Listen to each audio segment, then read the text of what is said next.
Hello, hello, hello. Okay, good. I have sound, and I can go with this view. There we go. Right, hello. I'm streaming today because it's Valentine's Day, and I was thinking, what can I do to tie in with Valentine's Day? And Valentine's Day can be about couples, but it can also make a lot of people think about being single. And then it came to mind, single screen platformers. It's just got single in the title, so why not? There are lots of good single screen platformers in the arcades. So yeah, I thought I'd do that. And Bobble is obviously one of the most famous of the single screen platformers, and is where I started. Although, as you can see from the little preview, this is a modified version of Bobble called Bobble Lost Cave, which is supported in MAME. Because around 2013, there were quite a lot of eyes on Bobble. People wanting to create a version that would run on the bootleg PCBs without the usual bootleg problems, which was released as the Redux version. And there was also this, which is it takes levels that weren't in the original Bobble that were in the other ports and puts them in a game, and it's a labour of love, which again I can feel is a good thing to be covering on Valentine's Day, a project with a lot of love put into it, which this modification of Bobble, which did appear on arcade PCBs because people liked it so much, it's just that. So this is where I will be starting. So let me just change to this view, insert a coin and begin. Hey main fan. So you'll notice immediately the music's not changed in this. It's the same music, same presentation, but all the levels are different, all the power-ups are different. I can't tell you where each individual level came from. I'm not that much of a big Bobble fan, but it's cute. I mean, you've got little Game Boy pickups instead of the usual ones. So I guess some are going to have come from the handheld ports. Some probably came from maybe the Master System port, though I don't know if that had original levels. I think it did, because that was the Bobble Final, wasn't it? But yeah, it's you're not meant to die on the second level. But you know, I think anybody who's watched a few of these streams is quite used to me playing the games really badly. Now, when I was preparing for this stream, I had to think about what really counts as a single screen platformer.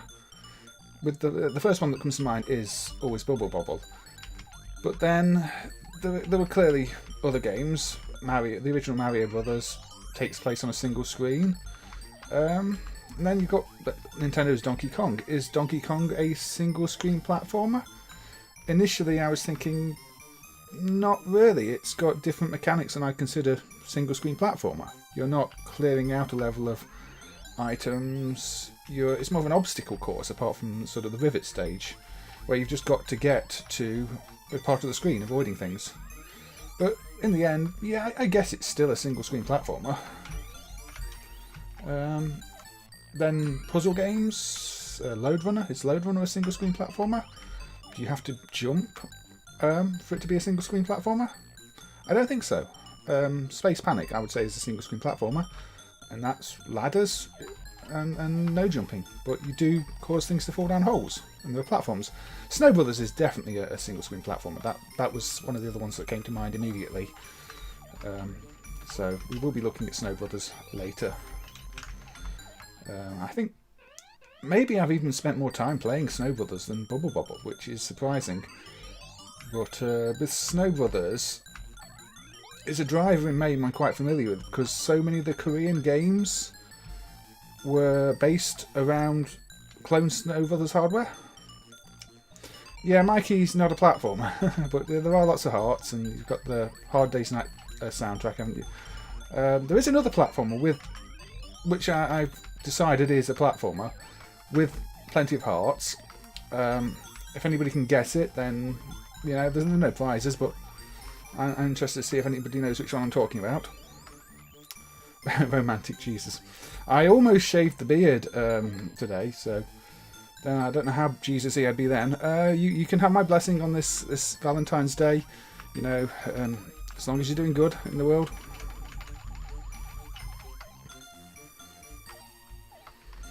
Oh, I didn't get the sweet, did I? But yeah, if you've played Bubble Bobble to death and you want to see some new levels, then this Lost Cave hack from 2013, it's all new levels. It's stuff you won't have seen before unless you've played extensively played the other ports of the game. And it's all well done. I don't think anybody's found any major issues with it. It's just like the sequel that never happened. There's enough Bubble Bobble content across the various versions to make this. And it's definitely better than some of the other Bubble Bobble hacks that are out there, which I can't play on stream because they have content that's not really suitable. I'm thinking, Miss Bubble 2, where it's got high-coloured sprites and high-coloured backgrounds, but definitely backgrounds that I can't show on stream without YouTube being very unhappy with me. Yeah, I don't know. Bubble Bobble was just such a popular game that people did hack it, create alternate versions. It's also a really well protected game. That's one of the maybe really noteworthy things about Bubble Bobble. It's just how well protected it is, and that's why it took so long to get the emulation right. And it's not just protected in the sense that it's the MCU that controls loads of game elements.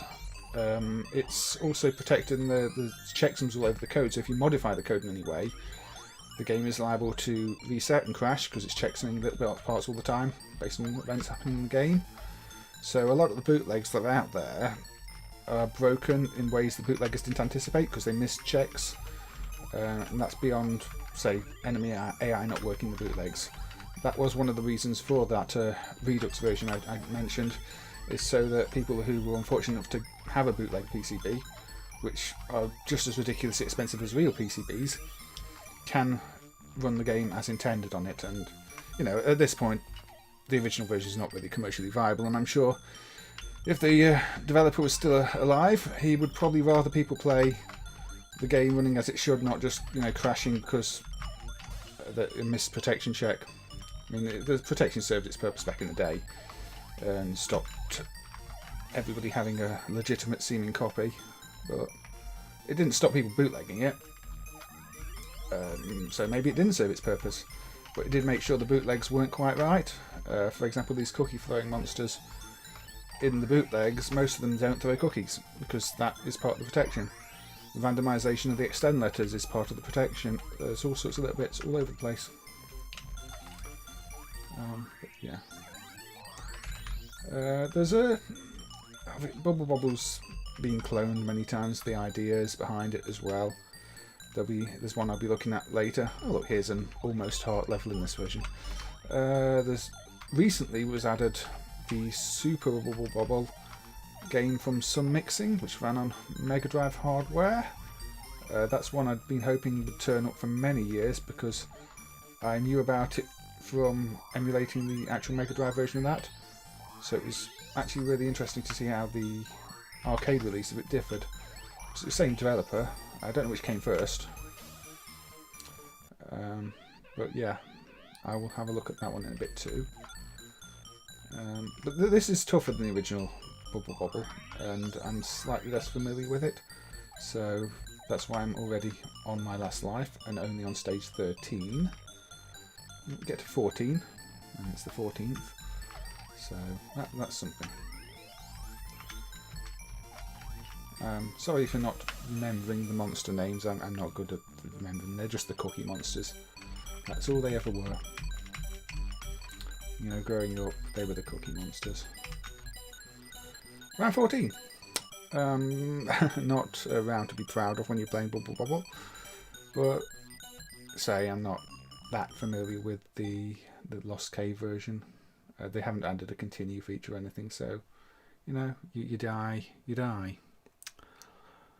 Right, I think that's a good start. That's where I wanted to start with Bubble Bobble. Now, from Bubble Bobble, I am going to move on to. Sorry, I didn't mean to change that. There we go. I had the wrong window selected.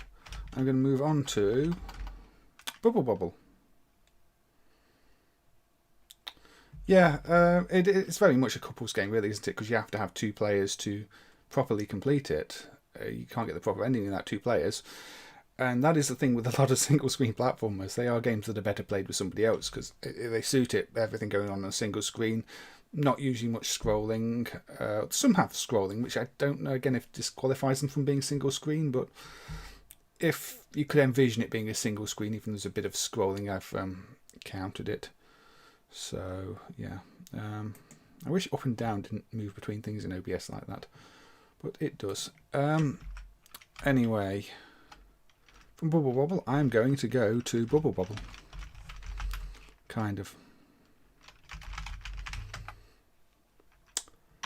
The X68000 computer.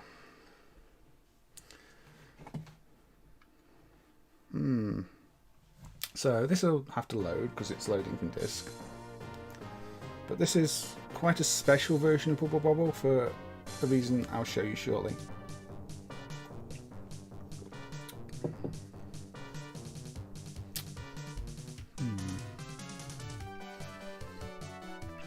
Loading. Got a nice little bit of loading music going on here. Bit of a remix of the theme, as you probably can tell.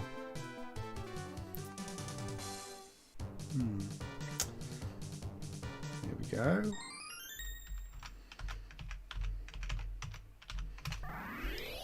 Now that sound means I entered a special code. And if I go to configuration, I can now change the mode to Cybubblen, which is the word I entered. Because this version has a tie-in with a Civilian, or whatever, however you want to pronounce it, another Taito game from the same designer. And so the X68000 version of Bobble has this special mode. And it's got its own little intro. Yeah, Cybubblen. That's the cheat code that you enter on that screen. You hold down option 1 and type in Cybubblen, and you get this. And if anybody watched the stream where I played Neo Turf Masters on the Neo CD and unlocked the Scotland course, this is along a similar lines of tough. You know, getting past the first stage on this takes time, as you will see. Here we go. You see the characters are changed to robotic versions, just like the game it's based on. The music's not really changed, but your bubbles don't move on this level, so you have to plan them. Luckily the shots don't kill you, but they do waste your time. So you have to know where your bubbles are going to go, and you have to know the jumping on bubbles technique. You have to not get shot by all these things, and there we go. And then you have to know one there. Nope, that's not right. I've got to go there, haven't I? So this is not easy. Let's be honest. You're getting hit all the time from all directions. We can go up here, can't we? Nope, jumped into it. I think the furthest I've ever gotten this is about the 3rd level. But yeah, this is official. So it's Denver did the conversion. This is not a fan hack. This was a commercial release on the X68000. It's a secret hidden mode in Bobble, as if you noticed when I loaded it said. Also, if you've noticed down the bottom corner of the screen, I've added a display for, how do I do this? Do I have to go in the middle? I added a display that says the machine I'm running. So in this case, the 68000 and the software, if it's a computer with software. I did this earlier, I can't even remember how to do this level now.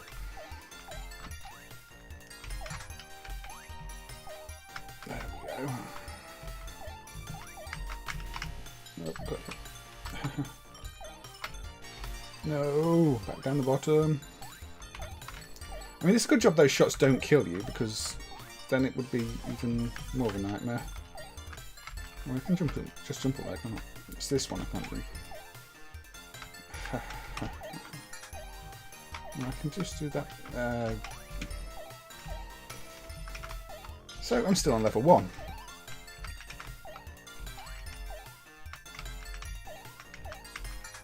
Not high enough. Oh. At least that one's coming closely. It's too high now, isn't it?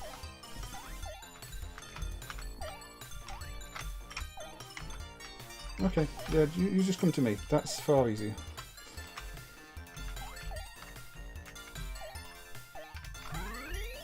There we go. That is the first level done. And yeah, it's a little bit more stressful than just trying to play Bobble. I still managed to lose a life with enemies that don't move. So at the second stage, and slightly more traditional, all the bubbles are going backwards and down and pop immediately, and there's a really strict time limit. And yeah, now you've got to get over the other side, which I don't remember how to do with one player. Yeah, there, that's it. You just fall down there, don't you? Right, come on. Oh dear. This isn't going well. Nope. Yeah, sometimes irritating them will, because they will gain extra AI, although in this case the irritated enemies are very quick and very annoying. You've got to time things right. Come on, come on.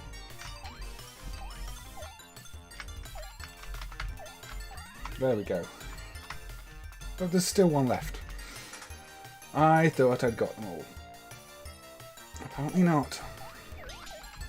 There we go. That's actually done now. So yeah, there we go. I don't think any of these levels appear in that Bubble Bobble Lost Cave. I think they're a bit unkind. But it's just...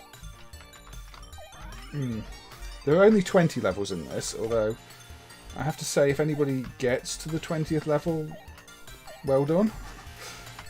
The 20th level is a custom boss. A rethemed version of the Super Drunk, I believe. How do I get to those? So there's a strong puzzle element to this one. Can I get up here now? Have I just messed this up for myself? Probably.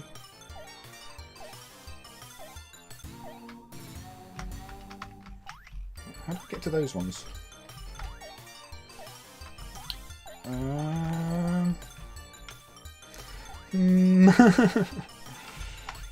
Yeah, I don't know. I can't remember. I surely have to go through the top.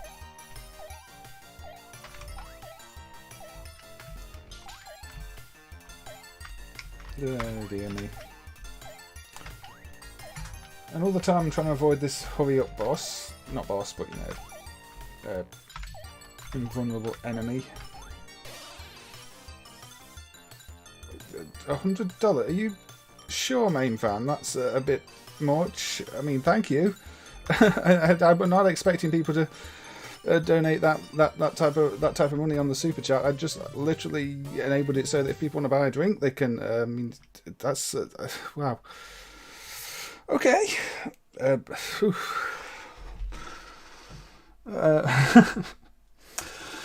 I won't tell your wife. Don't let your wife watch this stream. She probably won't be happy if you're sending that type of money this way. Okay. I will. I probably end up buying some plug and plays with that then, or something like that, so that. So yeah, that's completely caught me off guard.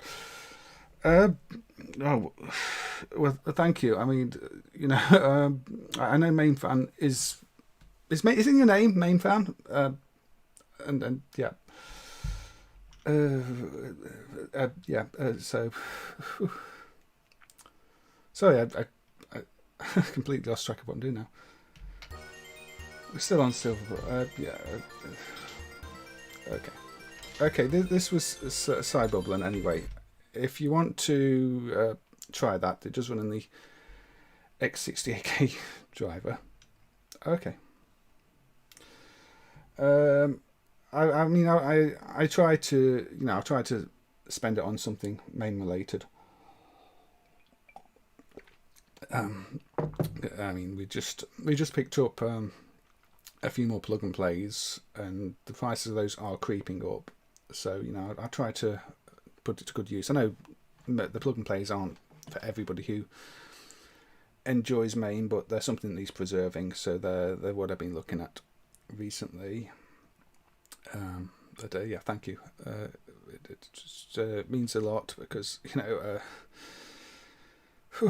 okay. Have you got any requests for single screen platforms you'd like me to look at? Because I can bump them up the list if you'd like me to play one sooner than I was planning on doing.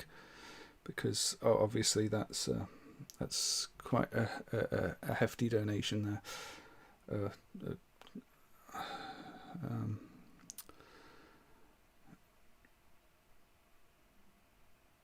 I don't know if the FM Town versions has it. It doesn't have that version, the arranged. That's exclusive to the X68K. I haven't copied the FM Town's CHD from my external drive, so I can't run that one immediately. I might have to have a look at that one in another stream. I mean, it'll have arranged music, surely. It'll be CD-based music, but I don't know if it'll have an arranged mode.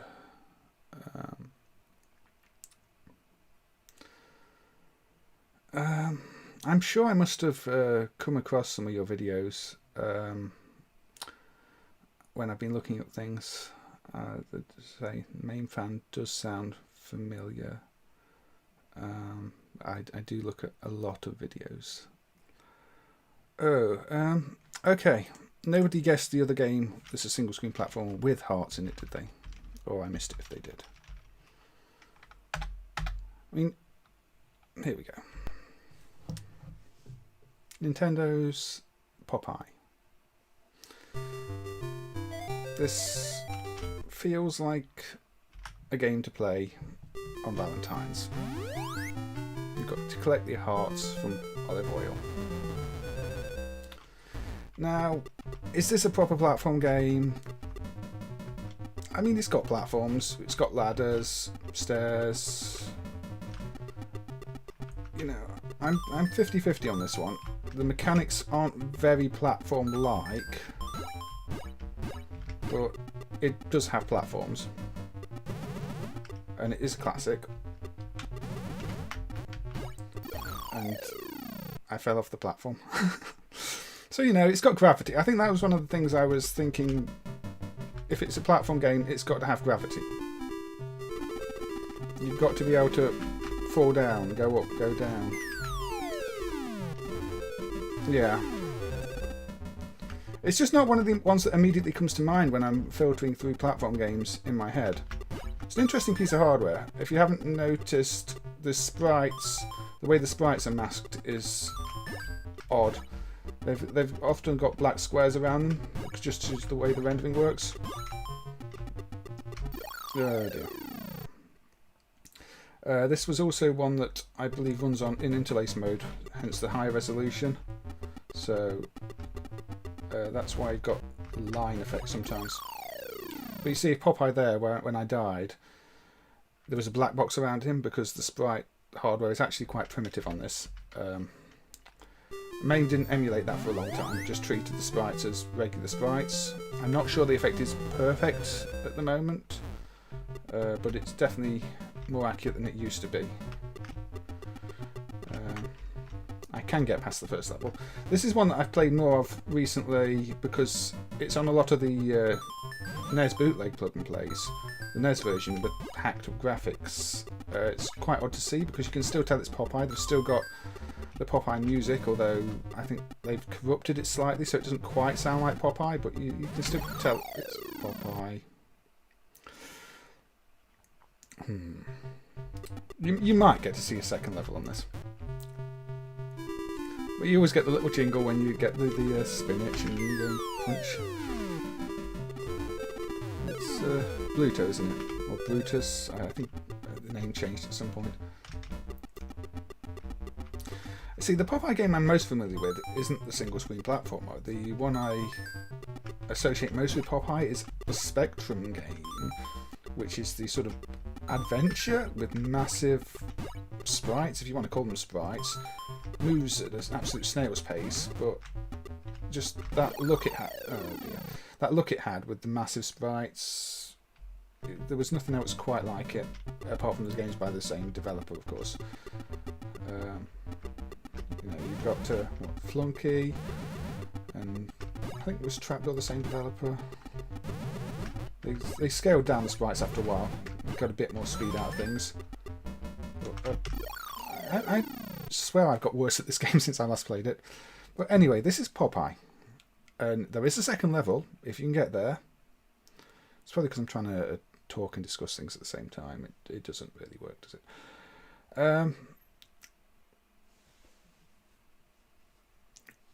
Compile them. Turned out due to HLSO.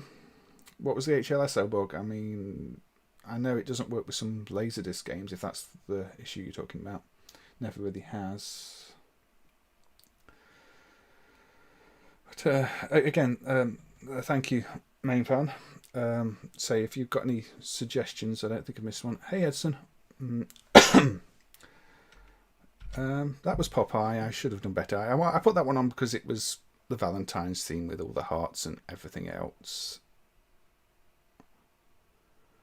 I've not heard of that book before.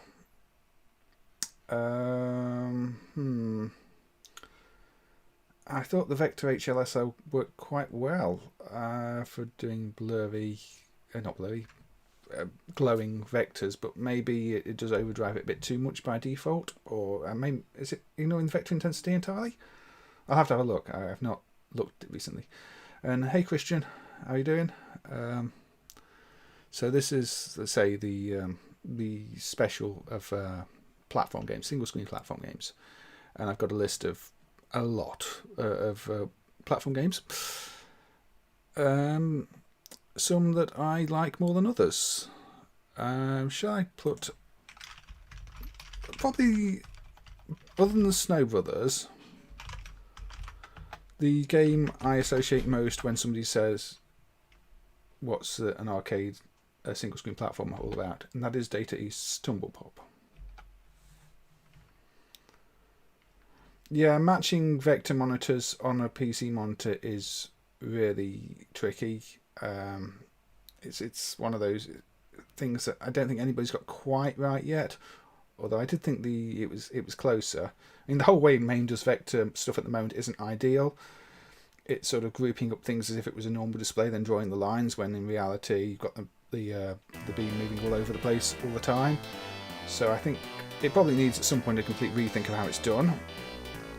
Although that might result in things slightly more flickery. I mean, if you've played a vector monitor, they're not the most stable of displays. They sort of expand and contract and wobble a little bit.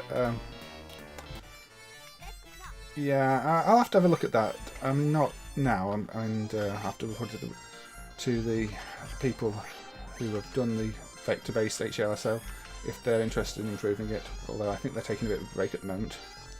Yeah, main fan was very, very generous earlier. I honestly wasn't expecting anything of the sort. But yeah, can't believe that was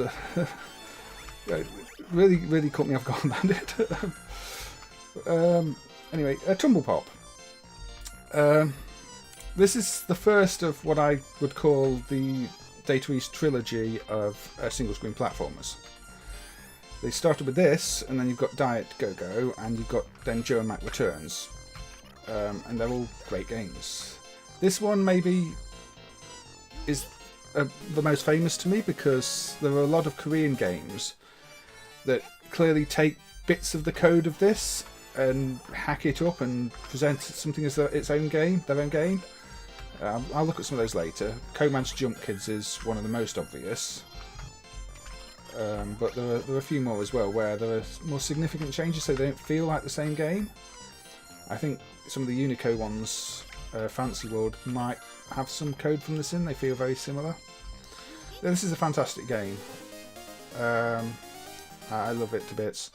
Another Korean game called Pang Pang, which unfortunately we don't have the protection sound MCU dumped from because it was protected and the board's since long gone.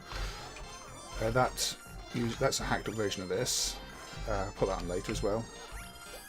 And then you've got odd cases like Jumping Pop, which is just this with different backgrounds, and I don't know if it was somehow licensed or, you know, by that point maybe the rights to the game were owned by somebody who was licensing it out, but I didn't think that was the case. Very odd.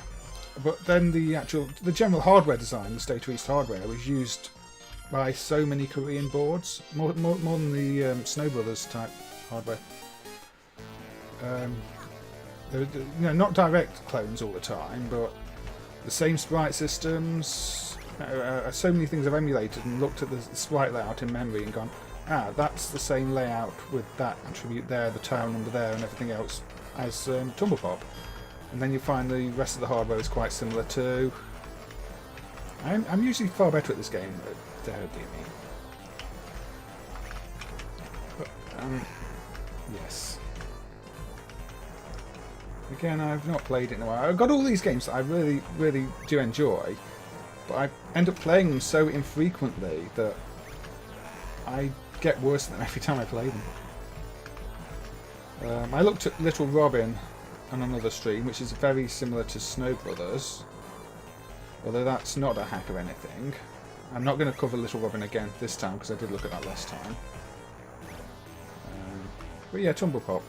I mean, I think most people know Tumble Pop. It's one of the games you do still stand a chance of seeing out in the wild. Not very often these days, but you know, you might see one. It does seem to be a very common board that had a lot of bootlegs of it,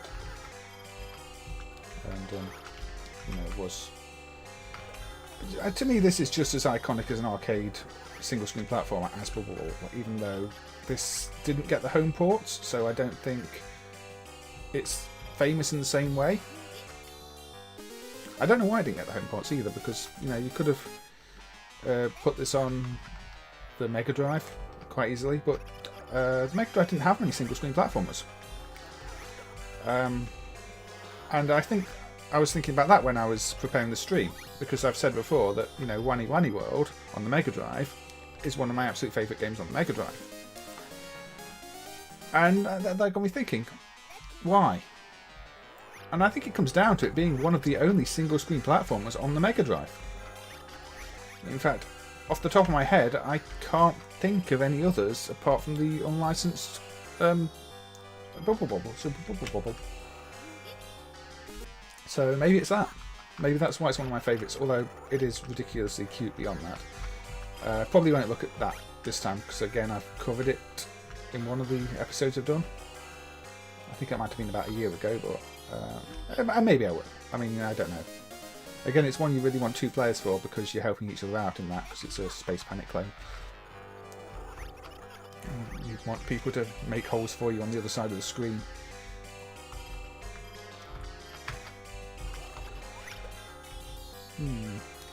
This odd, slow-paced version of the music on this level.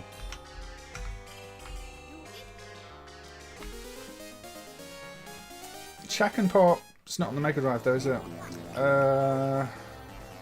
It has hearts, yeah. Sorry, I was thinking about hearts. Chack'n Pop does have hearts.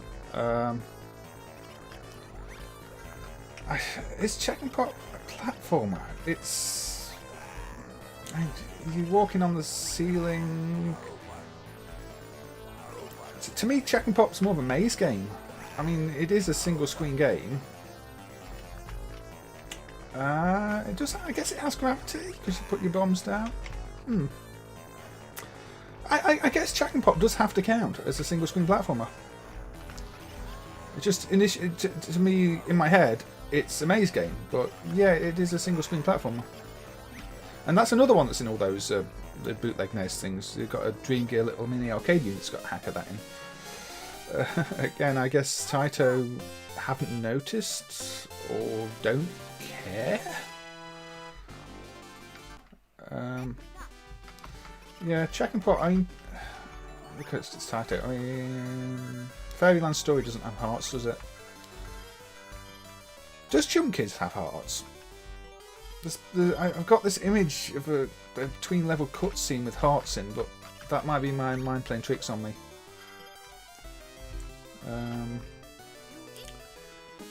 Rodland. Don't think that's got hearts. I think it's got heart shape things, but I don't think it's got hearts. Nightmare in the Dark is 100% Snow Brothers. That's how it works. I will put Nightmare in the Dark in the Dark on later, but yeah, I was surprised just by how much of Snow Brothers Nightmare in the Dark copies, because it's blatant. It's still a good game. I mean, you know, Nightmare in the Dark is one of my favourite on the Neo. It's not as, I don't like it as much as a single screen platform as Zupapa. Zupapa is a great game with really deep scoring mechanics with all the chaining and everything else. Nightmare in the Dark is spooky Snow Brothers. Music on this. I've got the little British anthem.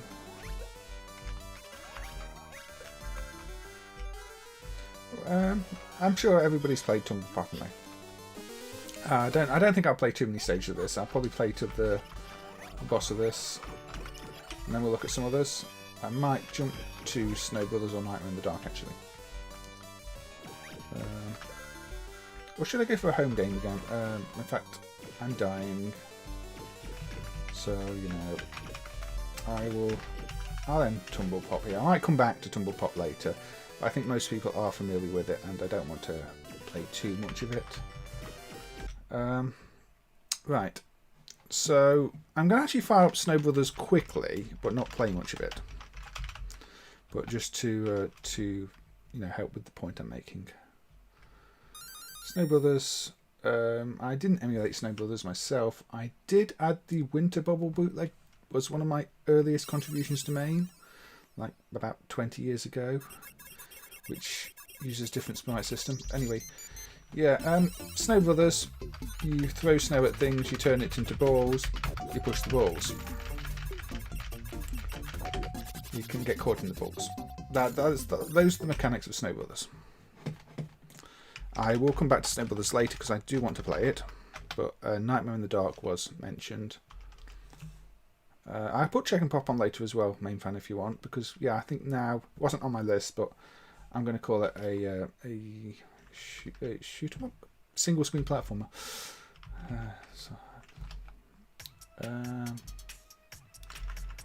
What I'm looking for, video options, screen naught, cropped. That's better. That gets rid of some of the garbage on the side. And hey Mitchell, how you doing? Sorry, did I say hi? I don't think I did. Nightmare in the Dark. 2 buttons.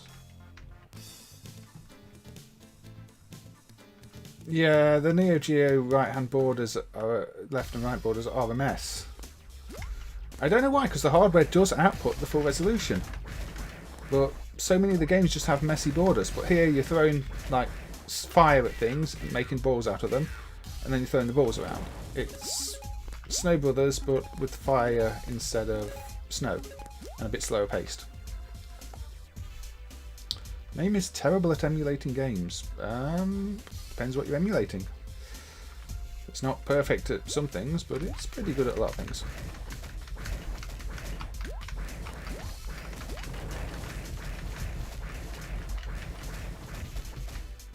You know, if you're doing 3D games, maybe not.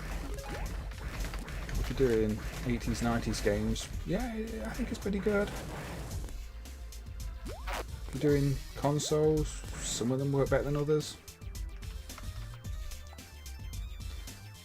It's the only emulator for quite a few platforms.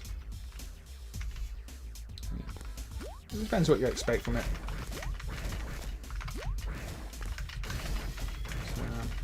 Yeah, I don't understand the whole thing with the borders on the Neo Geo, because we've got so much video coverage showing that the ugly borders exist on hardware and that you you can easily see them on the monitor. And then you've got games that do make use of the board full area. So you've got Puzzle Bobble. I know that was ported from the B system, but that uses the full area properly. But then you've got games that have even worse border issues. King of the Monsters is terrible for it. League Bowling is terrible for it. They need more than just 8 pixels chopping off the side to look right. But that's just how they are. And you play them on original hardware and you see all those glitches. And it's a bit lazy. Evening, Santari. How are you doing? Has it warmed up there at all? We've got a bit of a chilly snap here now. Our cats wanted to go outside earlier and quickly changed their mind. Well, they walked out the door, stood there for a minute, and then begged to come back in again and wanted warming up. So, but yeah, this is a nice game. It's a slower paced version of Snow Brothers with a spooky Halloween theme. It's one of those must play on Halloween. -3, yeah, that sounds nice and toasty compared to what you were saying the other day. -15 was it? I think -3 sounds like a win. One of the annoying things about this game is the sound. There's a slight bit of corruption on the jump effect because the way they play it is clips the sound. It's an issue, but it doesn't happen in Neo Rage X. So the theory is that the developers of this game, which was a smaller studio, probably tested the game in something like Neo Rage X rather than on real hardware. And because Neo Rage X didn't emulate the limits of the YM chip, the clipping bug crept into the game with the sound. Or maybe they just didn't care, I don't know.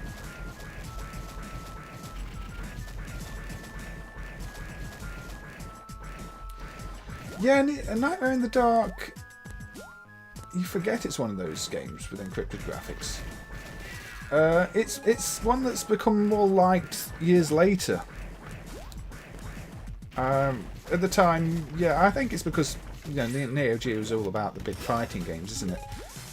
People have come to appreciate this one, I think, because it's been played on Halloween, and people go, "What should I play for Halloween?" And they'll come up with Nightmare in the Dark, Chiller, Death Smiles, Night Slashers. Night Slashers is the same. Night Slashers wasn't a well-known arcade game, but these days is quite well-known. I think it's got that. It gets played on Halloween. People see it on Halloween. It's fine. I mean, the graphics here for a Neo Geo game look pretty good. There's a good use of colour. It's not all grainy. Animated well. It'd be nice if the hardware had proper transparencies for things like the clouds there, but the Neo Geo doesn't, so you can't change what the hardware's capable of. It plays well though. It's just not an original concept. That's my only real complaint about it. The power-ups are the same type of things as Snow Brothers 2. You just got extra length, extra range, extra power, extra speed.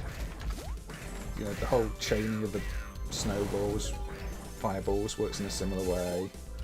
There you go, range up, you see, throw it further. It sets out what it wanted to. It accomplishes what it set out to do, even. I'll get my words on what's up. And it's got a more relaxed pace than a lot of Neo Geo games. Maybe that works in its favour too when you're playing it now. You can just enjoy it without having to concentrate too much. I mean, you have to concentrate a bit, otherwise you do what I do and just jump into enemies. And the way you pull the snowballs around, the fireballs around like that, is a bit different to Snow Brothers. I'll give it that. With Snow Brothers, you have to more push them and stand on them. Here, you don't stand on them; you pick them up. But is that a huge difference? I don't know. But yeah. This art style, I've seen it in one of the plug and play games too, which I think was influenced by this, although it's much weaker. But there's a spooky single screen platformer on one of those. I can't remember which one or what it's called. I think it was on one of the PDC units.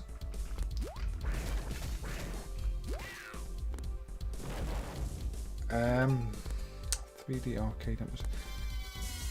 Wasn't it just called something like 3D Arcade? I don't know. I don't really use any front ends, but I know the one you mean. I've seen it. Seen people running it, but I think it was just called something really generic like 3D Arcade.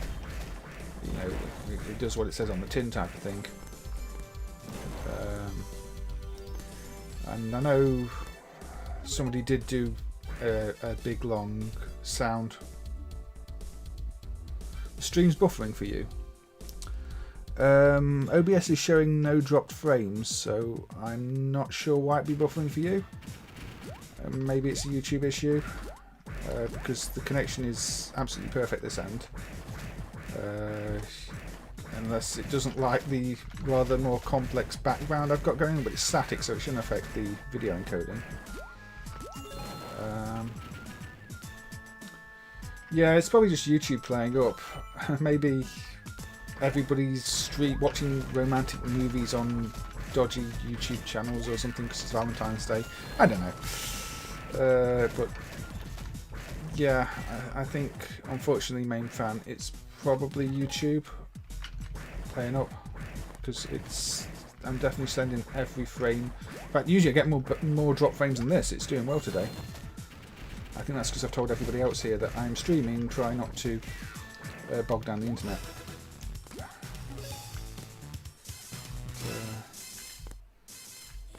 I'd say try dropping it down to 720 if it doesn't degrade the visuals too much, and see if it helps.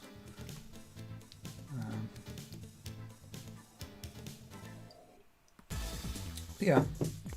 And then you get to level 2 on this. And the theme changes a bit.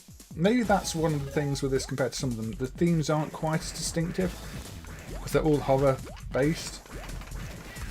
But it has a different style of wood, a different type of background. This is more, you know, in the spooky woods.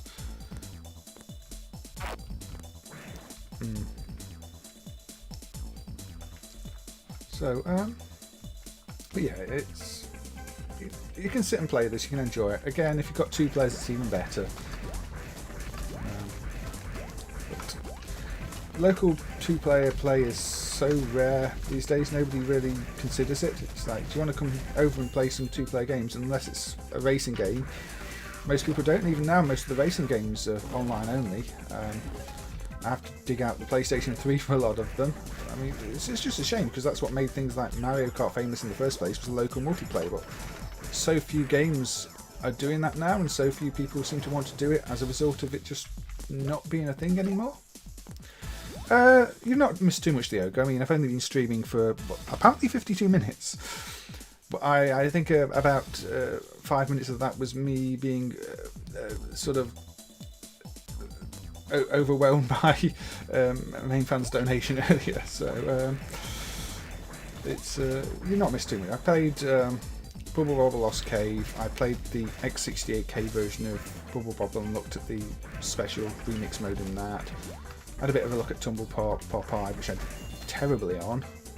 Anything else? Maybe. Anyway, this was Nightmare in the Dark, which, yeah, it's Snow Brothers with spooky theme and fire and slight tweak mechanics, but it's very, I like it. I think it looks good. I think it plays well. That textured background looks very familiar from another Neo Geo game. Was that on Breakers too? Yeah, Nightmare in the Dark is up there with, I'd say that was in the top 10 Neo Geo games for me. Yeah, 3D Arcade. I think people have done similar since. Maybe using Unreal Engine. Slightly dodgy in terms of the licensing though, and I think they might be libretto based, and that's not giving you the best MAME experience. That game was Nightmare in the Dark. I do have a little thing at the bottom left corner now that tells you the name of the game that's being played at the moment and the set name. So that was added. I found a Lua script that would save the current name to a file, and OBS has an import text from file thing. Asked Carl, who's done a lot of the Lua scripts, if you can get it to show a bit more detail. And looked at the Discord plugin that shows the name of the game you're playing on Discord, modified the one I had a little bit, and now it's showing it in the bottom corner. So anyway, main fan mentioned Chack'n Pop. Chack'n Pop. This is one where the Protection MCU was dumped a few years ago now. So this is one of the ones. What's the set name? Chack'n Pop. There we go. Chack'n Pop, Taito's 1983 game, with similar characters to the enemies in Bobble, as you will see. There you go. But I'm not sure about the title art there, but it's functional. The game is one of those that to me doesn't feel like it should be an arcade game. It's tough. It's really tough, and it requires a lot of thought.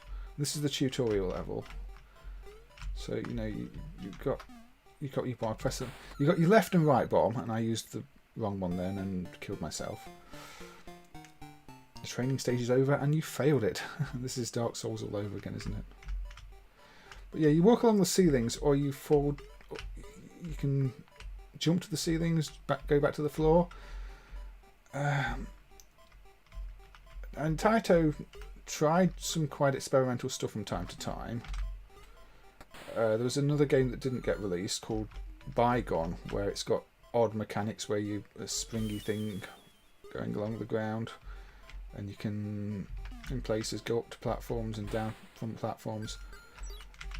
And yeah, I'm not doing very well at this, am I? I mean, the problem is I'm doing single screen platformers. I had to look at Popeye earlier because it's got all the hearts in.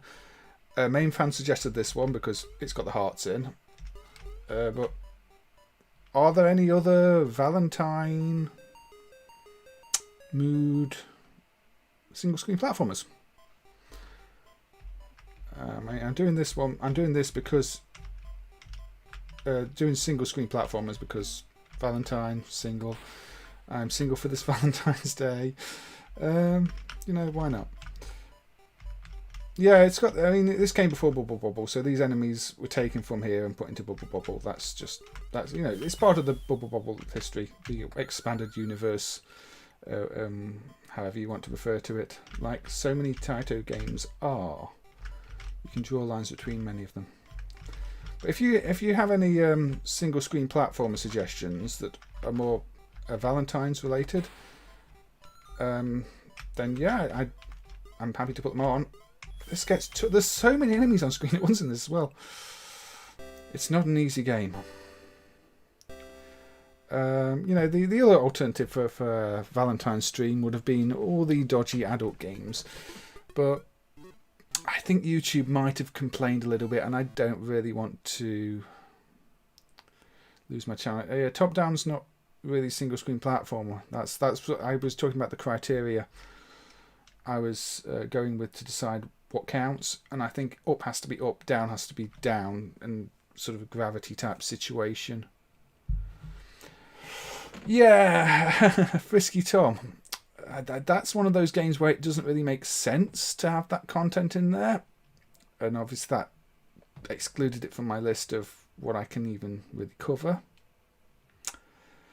I mean, I know it's Nitchy Bitsu, isn't it? So you kind of expect it from them, but they managed to make Moon Crester and the like without going down that route.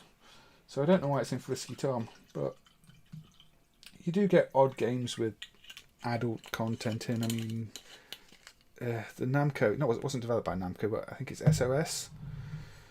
It's got a sort of a little bonus scene in there that a simple black and white shooter, and then you've got that in it. There's another one that I'd excluded that has a single screen platform type bit in, but isn't really a single screen platform, and that was Swinging Singles, which I don't recommend anybody really play. But sort of the second stage of that has platforms, but not real platforms. The first stage is a terrible maze game. Also, the title of that one is made from If you load swinging singles, you'll see. I mean, it's not as offensive as, say, Loverboy. I'm not putting Loverboy on. That's not a single screen platform game, and it's entirely inappropriate and possibly the only thing I've ever emulated in MAME where I thought, should I really be submitting this? Yeah, don't play Loverboy. Anyway, actually the little heart there I've got is obscuring the game name a bit, isn't it? That was an oversight. I thought the game name was in front of it. So if I put the now playing a bit higher,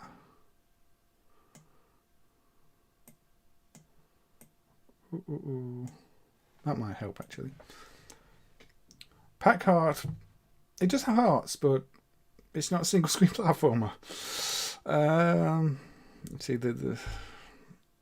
that's the issue here. I'm trying to go what's got hearts and is a single screen platformer. Maybe I'll find one without trying. I mean, I've got a list here, so probably not.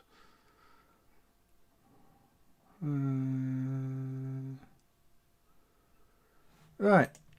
Shall I go with a single screen platformer nobody likes? Well, no, I say nobody. I think actually people have recognised it as it's an okay game. It's not an arcade. Yeah, is Journey a single screen platformer? I've not spent enough time playing Journey to tell you. The main thing I know about Journey is it's got that cassette loop, which I think should be turned into a part of the game ROMs rather than a sample, because it's cassette media for the game. But yeah, this is Hotel Mario. Yes. One of the few CDI games that does run reasonably well in MAME. That's still the priority's still on there. Sorry, I'm just going to alt tab out that. What am I doing here? The game title. Well, no, it's just Oakley, isn't it? I'll resolve this. I'll resolve the issue on another stream. At the moment, I'm playing Hotel Mario on the CDI, and the display does show you the machine I'm running, which is CDI 101, and the software, which is Hotel Mario. I think the priority issue is just what happens when I quickly hack together a layout for a single day screen. But yeah, Hotel Mario on the CDI. We gotta find the princess. Very nice. You gotta help us. If you need instructions on how to get through the hotels, check out the enclosed instructions. Maybe it was a private picnic. Anyway. Yeah, the cutscenes on this are well known for being terrible. And people, I think, wanted a Mario game that was more like Super Mario, whereas Hotel Mario is much closer to something like the original Mario arcade game. It's a single screen platformer. And I think this could have worked as an arcade game. I think had Hotel Mario come out in the arcades with better controls, people wouldn't hate it. But the CDI controls aren't great because it's all analog and a little bit laggy. And the artwork does have that Euro style, we drew this in deluxe paint look to it. But the game is simple. You avoid the enemies or jump on them, you close all the doors, collect the coins, and you move on to the next level when you've closed them all. And it gets progressively more difficult.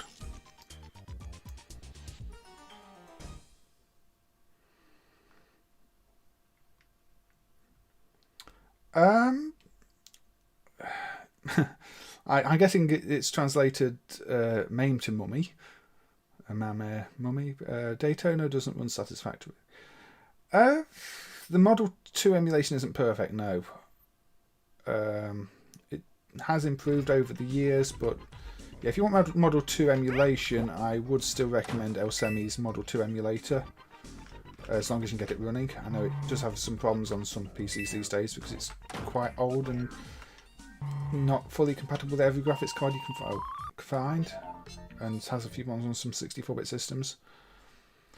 But overall, Elsemi's emulator is the one I'd recommend if you want to play Daytona. I think here it runs at about 80% speed, but the graphics aren't perfect. I've not personally been working... Well, I've done the same thing again. I've not personally been working on the Model 2 emulation. I don't know who will be or who has been. But I'm sure Main will get there one day, although it might always require a better specification machine than the dedicated Model 2 emulator. Because the dedicated Model 2 emulator takes a lot of shortcuts and does things in ways that MAME just can't do. No, I'm not just talking about 3D accelerated graphics. It runs the sub CPUs for just as long as it needs to. It's got, I think, not a recompiler, not in the traditional sense, but almost it caches the opcodes but doesn't recompile, so it caches the decoding and things like that. So MAME can't really do that. So yeah, I mean, Elsemi's Model 2 emulator, as far as I know, it got him a job at Sega. So it's a good emulator. It's one that is as good as it can be. And MAME really hasn't caught up in doing that. So, obviously, this is not the best play of Hotel Mario either, but you can see it's a single screen platformer. Just don't go out the doors and straight into the enemies. There we go, you see. Take your time. That's the thing with a lot of these. Take your time, you play better. Hey off, Bandicoot. Oh, and yeah, the enemies will reopen doors, so you have to be careful. But Hotel Mario, say it's one of the few CDI games that runs pretty well in MAME. There are some issues near the bottom of the screen where the sprites flicker a bit, and I think that's because the video interrupt is probably triggering on the wrong line and the display list is changing. As you see, his arms there are a bit flickery. But yeah, the CDI driver does need a lot of work. But the fact it runs at all, and it's such a weird architecture, is it's good to see. Be nice when the digital video add-on emulated too, and you can run all those terrible video games. But maybe we'll get there one day. There's a lot of things like that in MAME where I'm saying maybe it'll get there one day. It just requires the right person to become involved or the interest to pick up, and we can get there.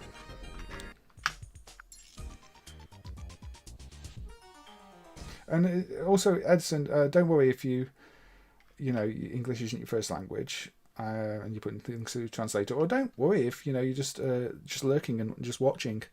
It's always good to have people just watching, and hope you see games you've not seen before.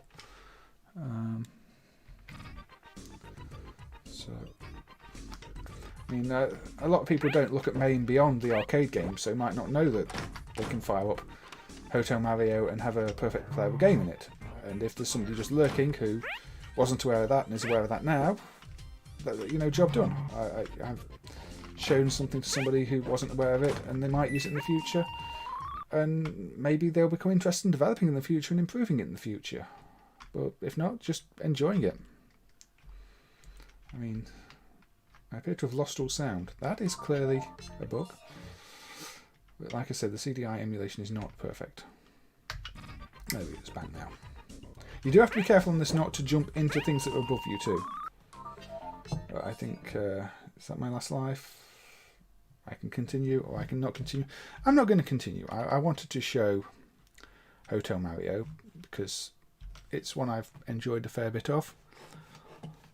But I've shown it now, and that's I think job done with that one.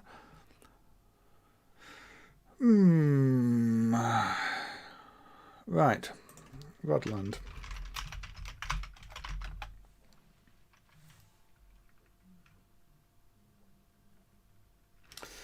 Yeah, I mean, yeah, for all the popularity of the Model 2 emulator at the time, it's becoming more and more difficult to run. It doesn't like hyper-threading and multi-cores that much.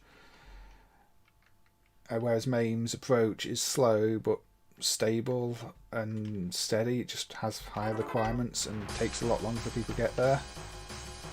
The PC-based stuff that's being emulated at the moment, I say emulated, it's not emulated, it's hacked to run on a PC, is even worse because most of it was designed to run on the exact operating system with the exact hardware it was shipped with.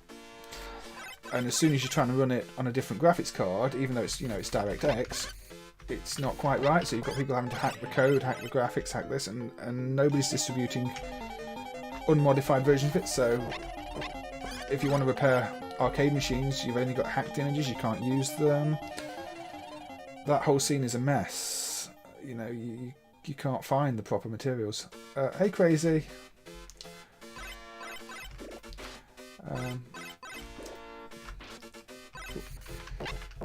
But yeah, MAME's approach might not always be the most popular, and we might, you know, but there are times when I wonder how are we going to overcome certain limits. How are we ever going to do PC emulation to make the difference? Mouser is on my list. Mouser is one of the 8-bit games I did make a note of, because it's one of the few that actually shows UPL as Universal Playland, which I thought was interesting. So yeah, I'll probably get to Mouser in a bit. And visually, Mouser,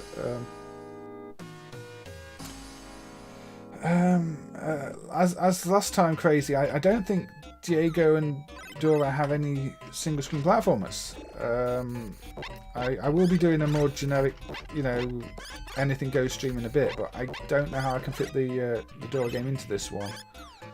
I mean, Dora's got the star mounting thing. That's not single screen platform. That's a scrolling platformer.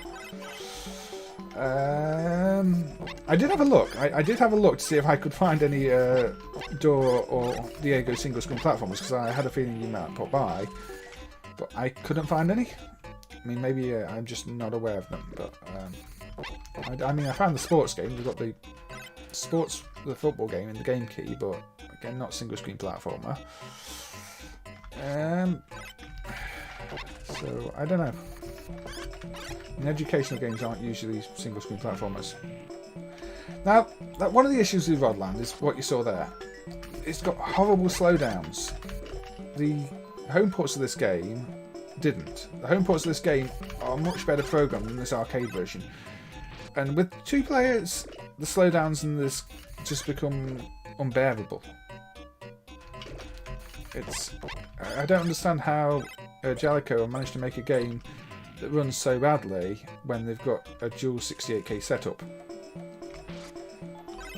But they did. There you see, it's chugging along with very few enemies.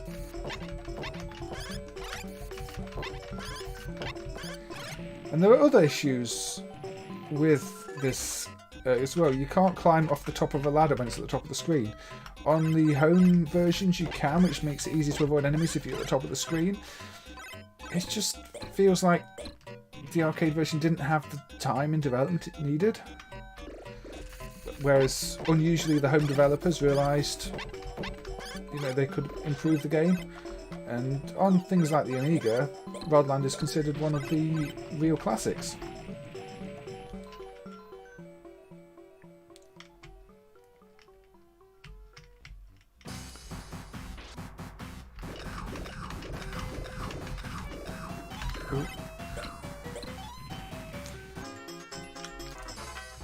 So yeah, I was wondering if there were any hearts in this game, because it feels like a game where there should be, but I don't think there are. That's where it's annoying too.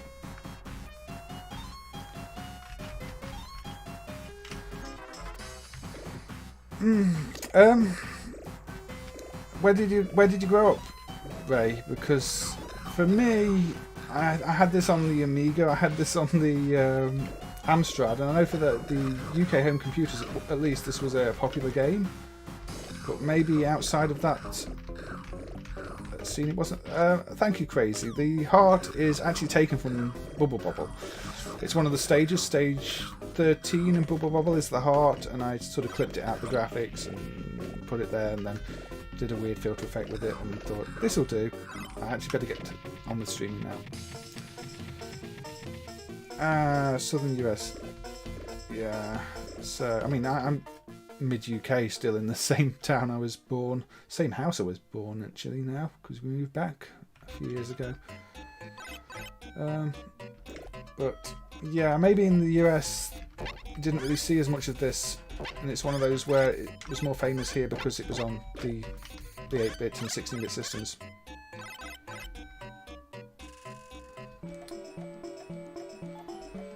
It's an enjoyable game. It just could have been so much better. It's one of those where you think maybe somebody one day will go and look at the code and go, why does this run so badly? What can be fixed? I mean, Trap, who sometimes drops by here, did that with Metal Slug 2. He realised, Metal Slug 2 runs so slowly because there's some ridiculously bad code in there that would have been easy to fix. And he put out the Metal Slug 2 Turbo version that has some of the more glaring issues with the code fixed and actually runs at more than about 1 frame a second in places. Because you don't want a game that's running that slow from the very start.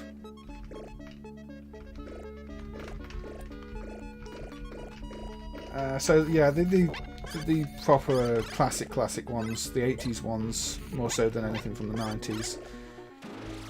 I mean, most places like that eventually end up with the Puzzle Bobble and the Neo Geo Cab as well, which had the same sort of this was everywhere to it.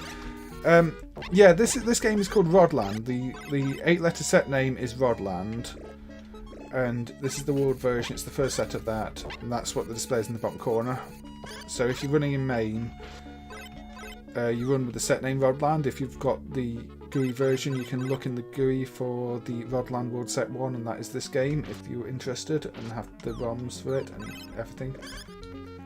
Because I put that there because a lot of people were asking, what game are you playing? What game are you playing? It's like, and I'm trying to type it and play, and that end up in a mess. But yeah. Now, I'm going to quit out this now because there was a a prototype.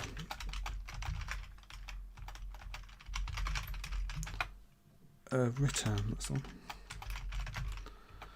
This version of Rodland was added, I think, in 2020, or maybe the year before. And it's a prototype. It's not that noteworthy, but it does have a different title. It's called R&T, as you saw there. R&T. Written Tam, I think, are the name of the characters. But in the end, they didn't go with this title for the game. They went with Rodland, but it's rainbowy, it's R&T. Apparently R&T has some other meaning in places. So maybe that's why they didn't go with it. I think Vass was saying that, the game called R&T wouldn't really be appropriate.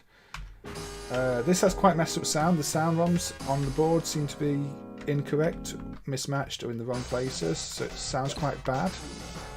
It's also missing one of the graphics ROMs that wasn't present on the board. I don't know if this version doesn't use it, or if it was actually missing. It also runs slower than the final version somehow, so they did improve the code at some point, but clearly not enough.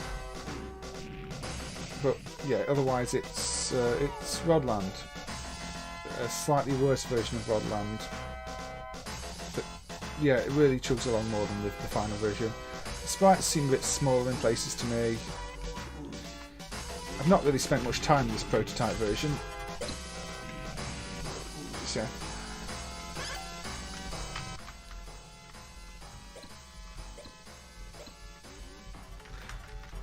yeah, if I play one of the Diego games or the Dora games, it will be down in the bottom corner now. This version is also missing the, I think, the special arranged secret mode thing that I can't remember how to trigger in the first place. But yeah, that was a prototype that was added recently. Okay. I'm going to put on Pang Pang. This is one of those hacks of Tumble Pop I was talking about. Which doesn't have the sound pick dumped, so the sound is simulated. and probably entirely incorrect. Made in Seoul, apparently. Pang Pang. They've not changed the font, it's still the Tumble Pop font. For some reason the map select screen doesn't work, you can't actually change anything. I think that's just how it is.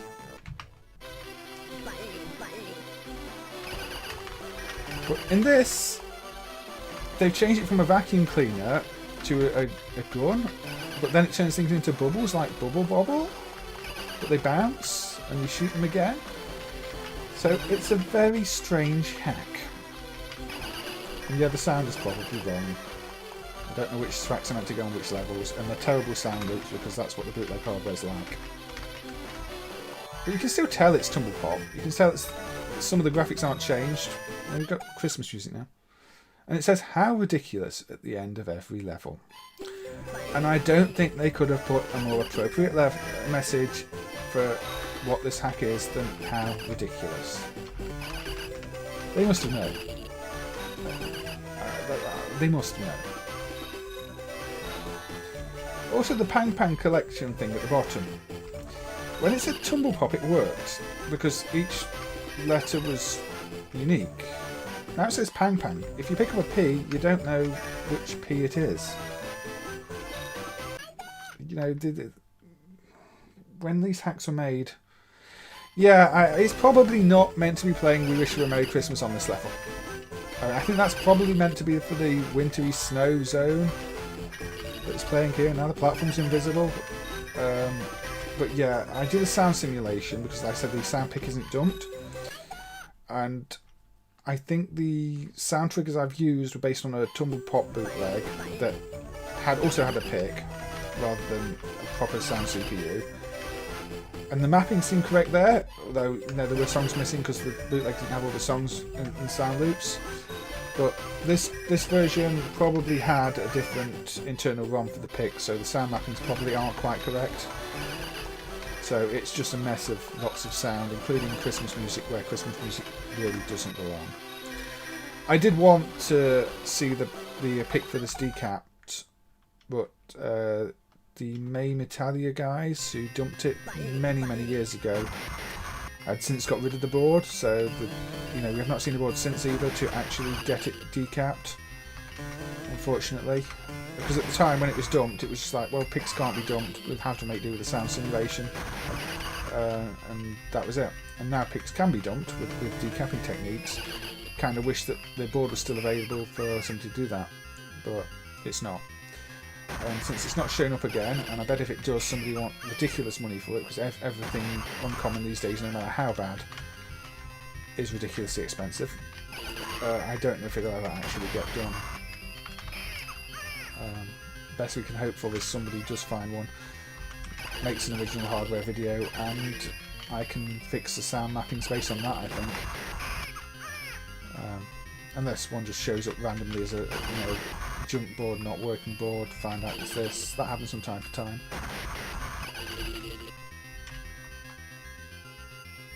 Yeah, Pac-Man Twin would be a nice one. I think you're only ever going to find that in Argentina.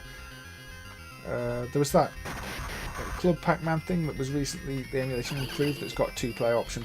It's clearly not as advanced in terms of being a hack as Pac-Man Twin was, and also, despite that Club Pac-Man thing being promoted to working, it feels very glitchy. You can end up stuck in walls far too fast, so I think that's probably a hack of something else that came earlier that wasn't done properly.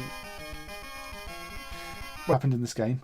So yeah, sorry about that. I'll have to censor that out later. I was getting carried away with playing that, so yep, sorry, didn't see that. I'll have to, I'll edit that one out later. Okay, that is what happens in Korean games.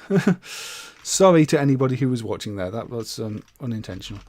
I thought that was a safe game actually. Maybe there's a dip switch that turns it off. I played some levels early and that didn't happen. Okay. So yeah, I will probably not be immediately uploading the stream and having to edit that out. So yeah, okay.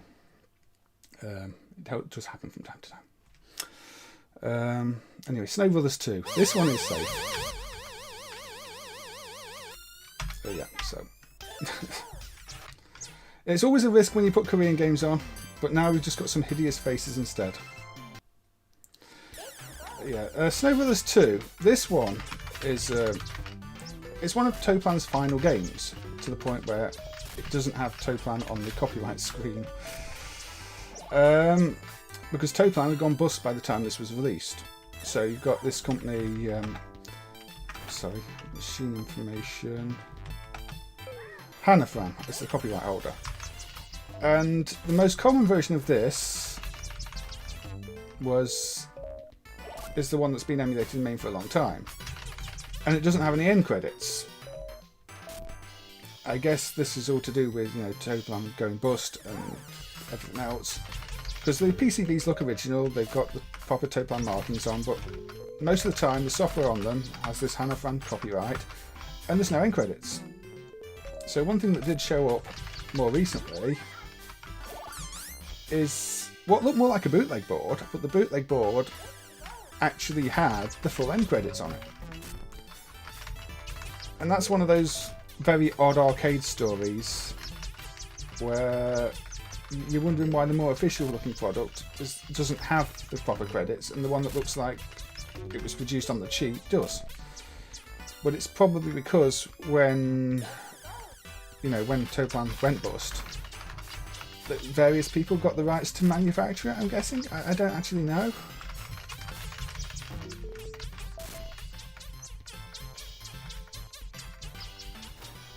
A video section to the info screen. Good question. I don't know if any devices are specifically... I mean, some devices are tagged as video interface. So I guess that might be possible, but the screen might become quite cluttered. I don't know.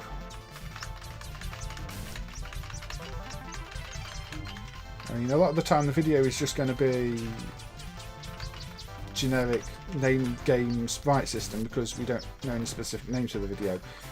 In this case, yeah, there's the GP something sound video chip, isn't it? So this one would be possible. But in general, devices in MAME aren't always used for specifically a real physical device. They sometimes just use like object-oriented programming to divide things up neatly. So it's not always that logical.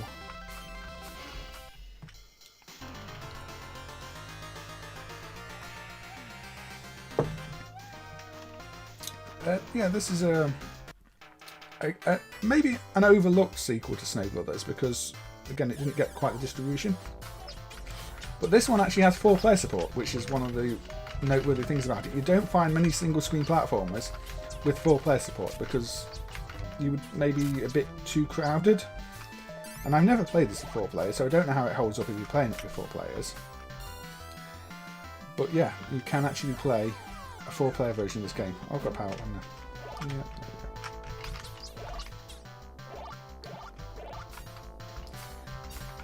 we go.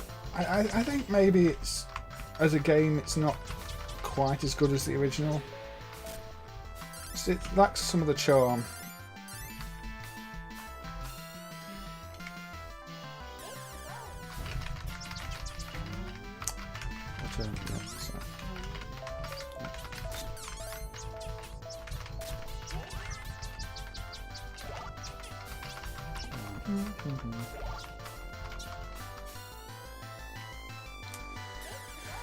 I guess somebody who does own the rights to Snow Brothers and is using the IP these days, then if it's actually on Google Play. I don't know. I don't really do mobile phone stuff. I mean, I've got a smartphone now, but it's really just used for business. So it just sits there unless I've got some business to do on it, rather than actually using it as something to carry around or play on. So I don't really look at the Google Store.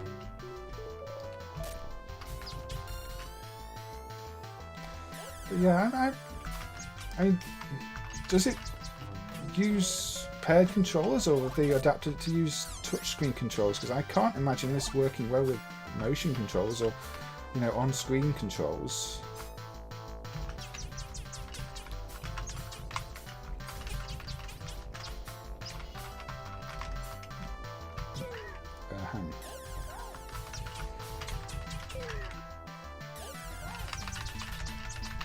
So yeah, Snowball. This is maybe more of a game to play around Christmas than Valentine's, but it's all good fun, isn't it?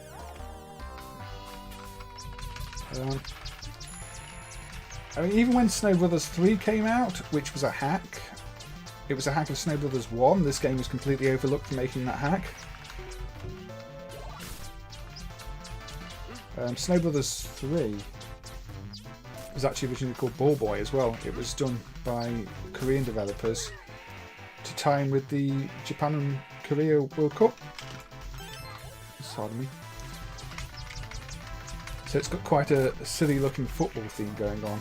Even when it was rebranded as Snow Brothers, they kept the footballs. So you can tell it was always meant to be the Ball Boy as the hack, but I think the run-dump version of that, and that's another one where the sound MCU is currently simulated rather than dumped. But I think the simulation there is fairly accurate, unlike the other ones.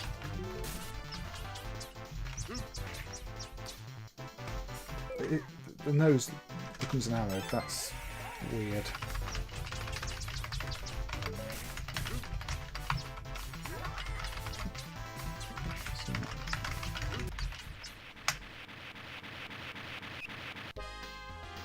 Stage maps. You mean you get to select different stages, like in the Puzzle Bobble and the like?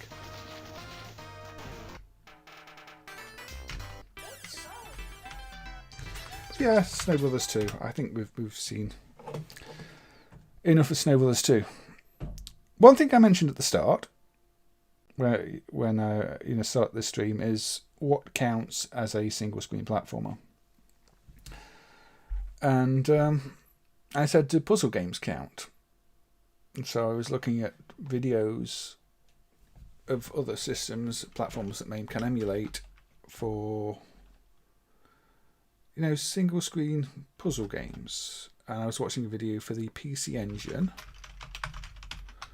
and noticed this game called Circus Lido.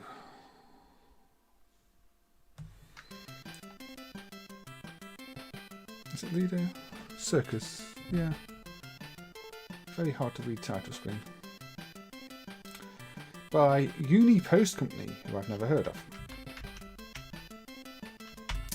And it's got a little chameleon type character. Stage passwords. But you've got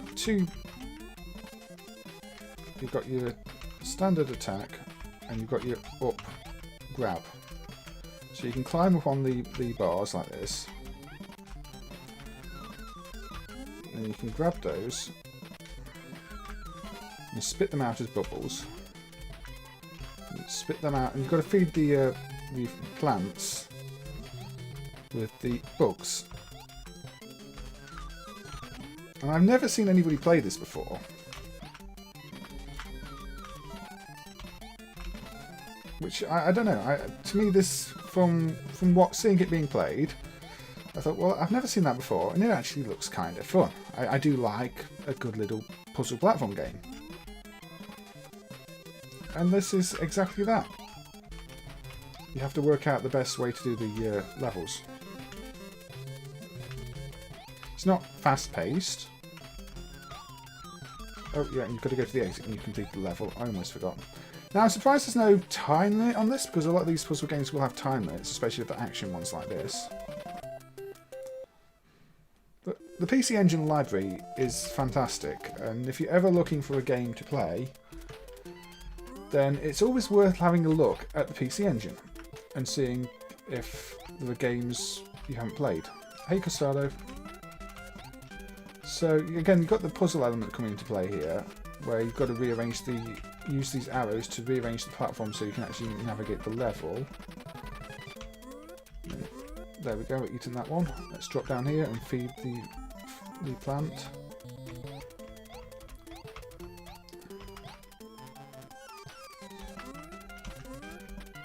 This is really cute, and it's different. I've not played anything with this exact gameplay before, and as I've said in other streams, that's what I'm looking for. So when I'm watching a stream or a video, of every game on a certain platform, I'll try and say, look at the game and go, how does the gameplay work in that?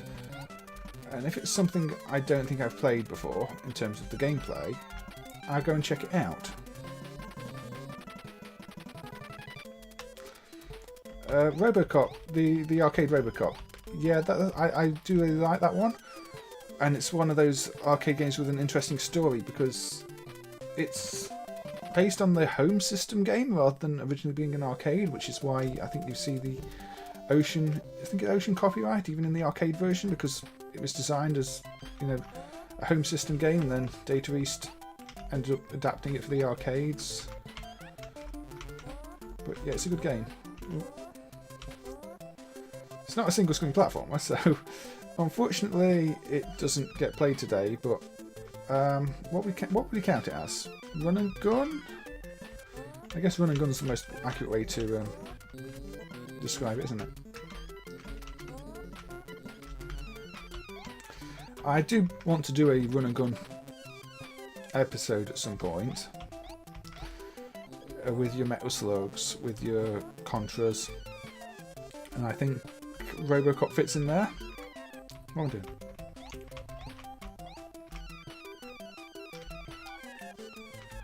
Did I mess this up?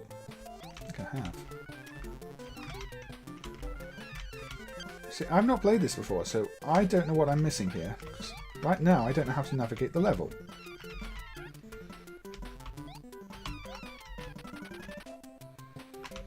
Oh, okay, I get it, I think. Maybe. So I can put that there and get back there. Okay.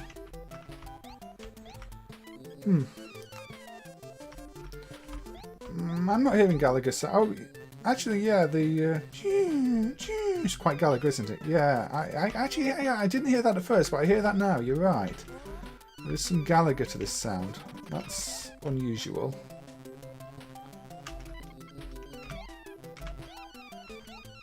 But, yeah, this is the first time I've actually played this beyond the quick test I did earlier.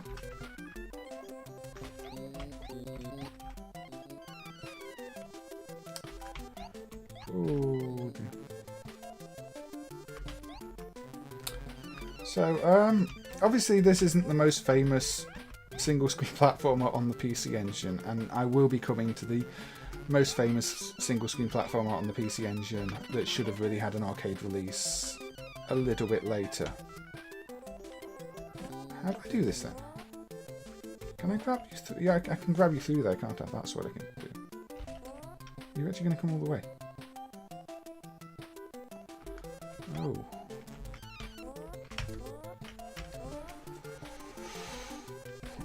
I can't grab that. Have I messed up this level? No, I failed. I might have failed. Or do I just have to be really quick?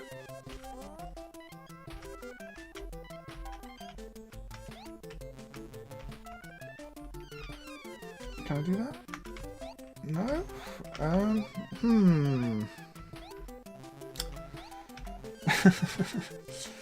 I don't really do rage quits, but I do think I've probably done something wrong here. Because I don't see how I can get this thing to where it needs to go, unless... No, because I can't go up there. Put you up there, but you're just going to fall down there. Okay, oh, maybe. Maybe. But now I can't get back this way myself.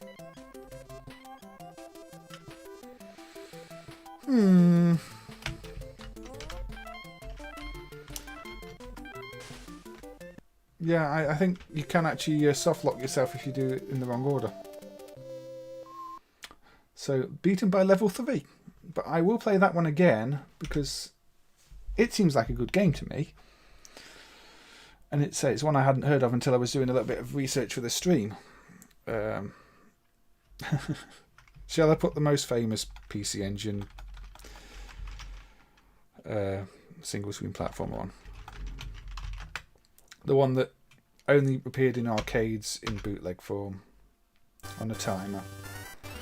even though the entire game seems to be designed around having credits and being played as an arcade game, and is a sequel to Bobble, and that game is Parasol Stars.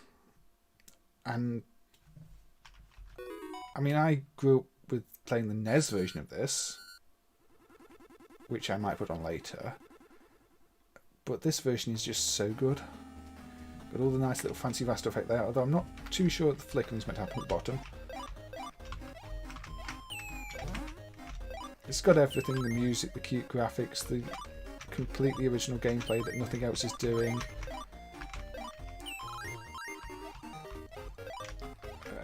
It's just, this is one of Taito's best games. But it's stuck on home systems. Got one of the best soundtracks.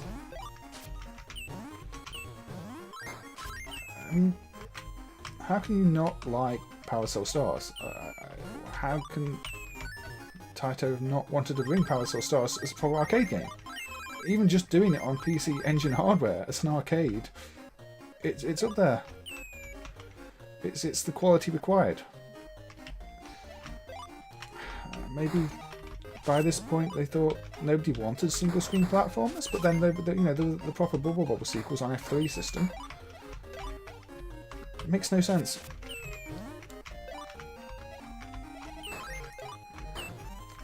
Yeah, you see, in the corner, press run, credit 1, press 1, credit 1. It's got an attract mode if you leave the title screen on.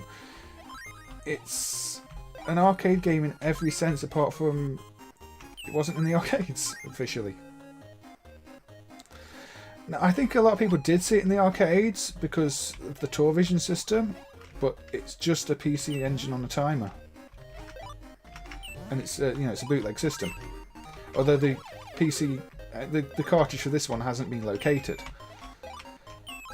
Although there does seem to be, I think, an input sequence in the BIOS that probably works for this game. But then the original TourVision release could play any PC Engine cartridge. It was just literally the PC Engine on a timer. So maybe people played it on the first release, the TourVision, where they were just putting PC Engine carts in there. But the later TourVision systems did actually have a fixed input sequence. It passed to the game, so it put you in a starting position in the game, bypassing all the menus and the like. And so those ones had custom cartridges with the little pad that returned an ID code for the cartridge, all inside a big glob of epoxy. But still just the PC Engine cartridges, or sometimes bootleg PC Engine cartridges, inside another cartridge that plugged into the multi-game system. It was a mess of a bootleg system. Spanish thing. MAME doesn't emulate it properly yet. I did look at it briefly, but I think it requires accurate timing of everything, so that if you emulate the virtual button presses, they happen at the right times. It's a bit of a mess. System 11 did a lot of research on it and wrote up plenty of articles on the TourVision and has tried to collect as many of the carts as he can. But as a result, the price of them started going through the roof because it became public knowledge that, somebody's looking for these things. This is a rare one, let's try and charge a ridiculous amount for it, even though they're just bootleg PC Engine games with a custom little thing inside them. I think the same's happening with some of the plug and plays. They're starting to be 3-4 times the cost of when I was buying them. I saw one that we were looking at recently, and somebody wants, I think once you've included postage, $100 for it, and it's like, no. Especially no, since I decided I didn't want to pay $15 for it a year ago. But, see, this is where you question, is it a single screen platform anymore? It scrolls, but let's be honest, if this was using full widescreen, it'd just about fit, wouldn't it? So I'm going to give it a pass and say it's a single screen platformer. Have you played Parasol Stars before, Mitchell? Because yeah, this is an official part of the Bobble series. And personally, I much prefer this over Rainbow Islands. Yeah, it's single screen enough. There's another one I'm going to put on in a bit that is single screen enough. It's a Korean game, but I'm more confident that doesn't have any adult content. There's a heart in the middle of the screen. See? Valentine's.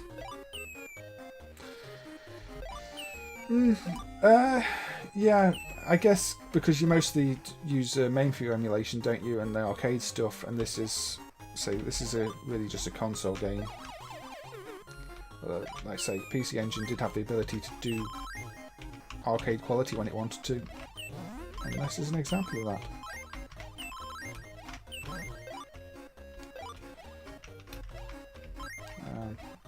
Never completed the version I had of this. It does get tough, like most of the Taito games really. Deceptively simple, but also challenging. I'm surprised nobody's even cloned this as a, a bootleg concept, because you've got so many generic clone platformers. You would have thought, let's do the one that wasn't officially released. We can offer something, but no.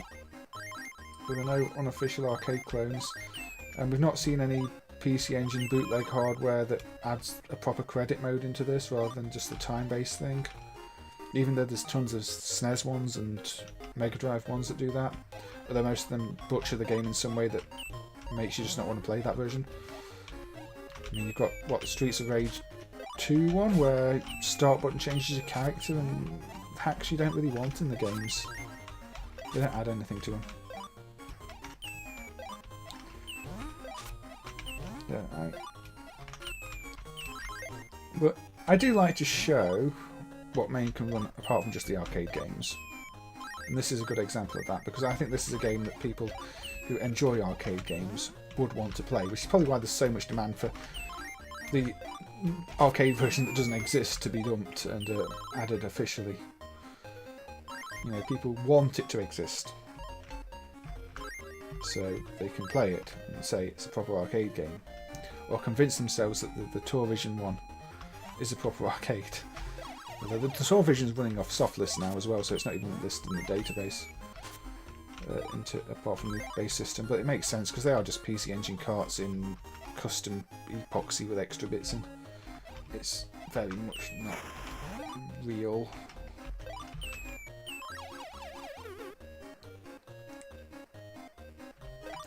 Yeah, the PC CD as well, it's rather than going all FMV games, they went with more arcade, more content.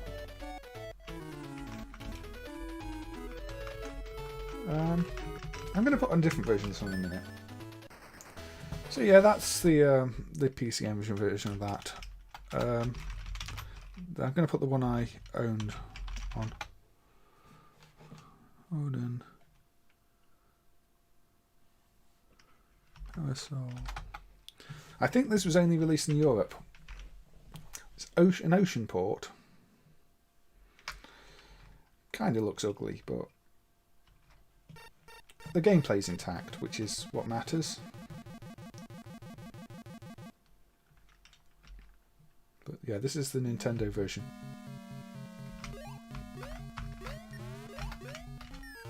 It's obviously a downgrade from the PC Engine original. Again, Europe only? The NES wasn't even popular here compared to the Master System. So again, this really good game has been only shown to a much more limited audience. Also, the music's too slow, even though it's a PAL version. They didn't correct the music speed.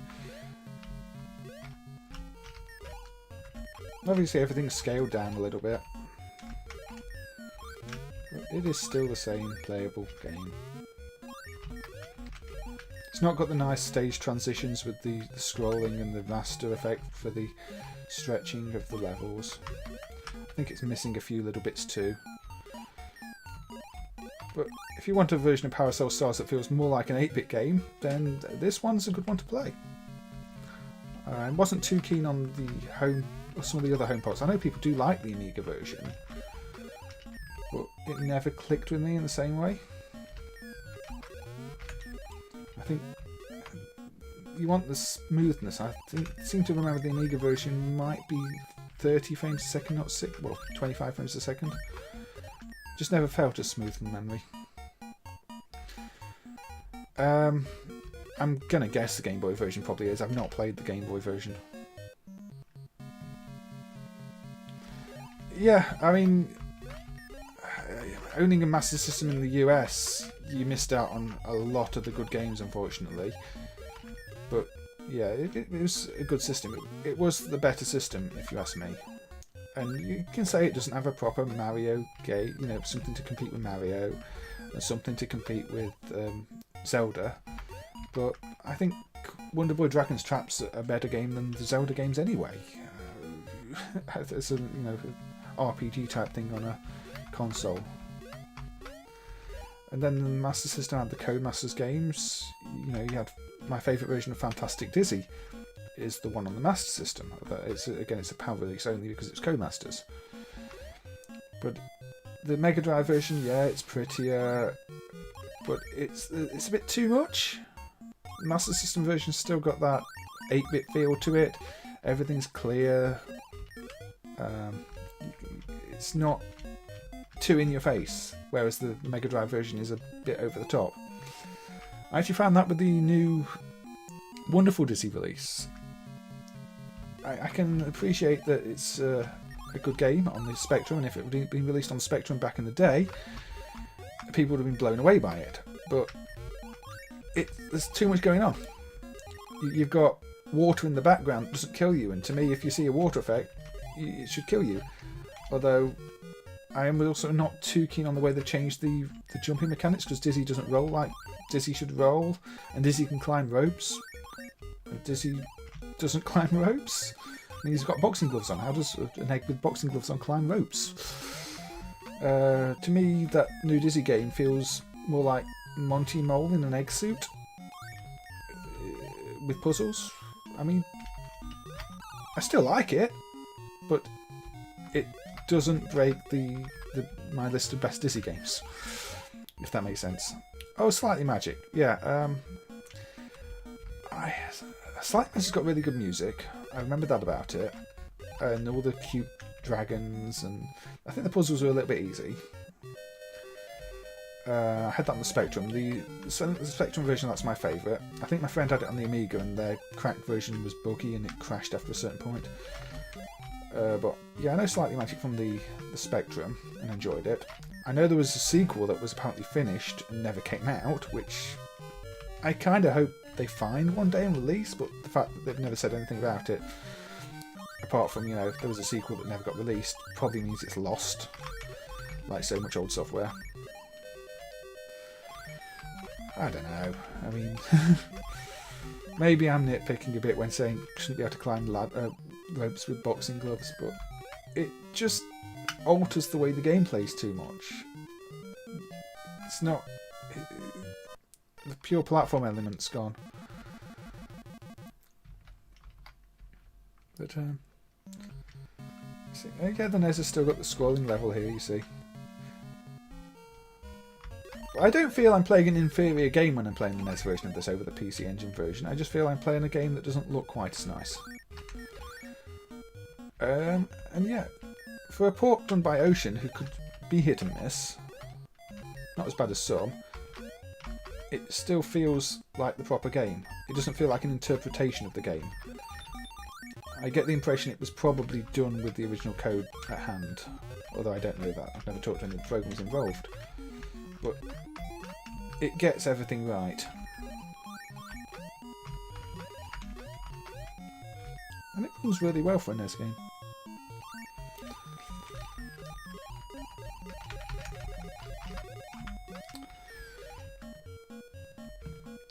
Yeah, Ocean was a publisher, but you know, if Ocean's, they work with certain people all the time, and I don't know which team developed this for them. Unless I don't think Taito would have done it themselves, would they? Maybe they did. But then there were all stories about why Amiga versions of things didn't get released, weren't there? I don't. I think, was it Liquid Kids on the Amiga that didn't get released, even though it was finished? Alright, take care, Edson. Thank you for joining. I mean, there are some games that are definitely unreleased because of Ocean going bankrupt. I mean, that's one of the stories behind that Indiana Jones game that I can't distribute the ROM of. That was meant to be published by Ocean and they went bust.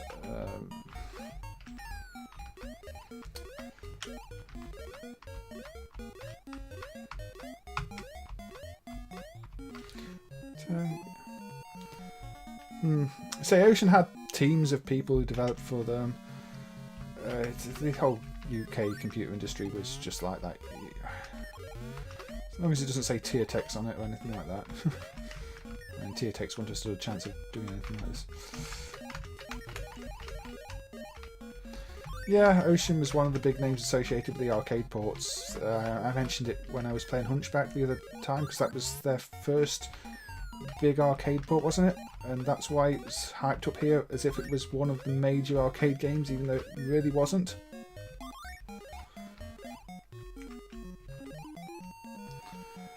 I've seen some of that content. I think I seem to recall I found the channel a little bit clickbaity.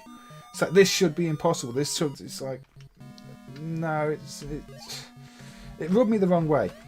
I think that channel did. And I can appreciate people talking about the technical achievements, but it shouldn't be impossible. You're using the system in ways that the system could be used, and I don't like people throwing around terms like that. You know, maybe not many people use the Saturn properly, but it could be used like that, and had it maybe been more successful, more people would have used it like that. But yeah, I wasn't too keen on that Sonic 3D Director's Cut. I actually think it made the game worse, but I did grow up playing a lot of Sonic 3D and really enjoyed it. Because Sonic 3D to me is a sequel to Flicky, not a Sonic game. And so the emphasis of the game is on, these weak, hopeless, lost Flickies you have to rescue and take the exit to clear the stage. The focus of that game is not Sonic. It's just a really badly titled game. At least the European version was Flicky's Island, so, you had Flicky in the title. But the US version was Sonic 3D Blast, and Sonic 3D Blast sounds like an ice cream. I don't know how you even get the title of Sonic 3D Blast. It's a bad title. But yeah, the Sonic Racing game on the Saturn wasn't terrible. The draw distance just wasn't that good. So it was really, you just slam into walls and off the track without really knowing what was going on. It was a bit hard to play. Right, Mouser was suggested earlier, wasn't it? So yeah, Mouser, UPL 83. And as I mentioned, I believe this is one of the few. I've not got to the title. Okay, let's get the title screen. Yeah, Universal Playland. It's actually got the full name of UPL there on the title screen. Sonic 3D was Traveller's Tales. I don't think it was what you call a fan. But also, as technically impressive as that intro on Sonic 3D was, I mean, did it really add anything? How do you play this game? I don't know how to play Mouse, so this is a problem. I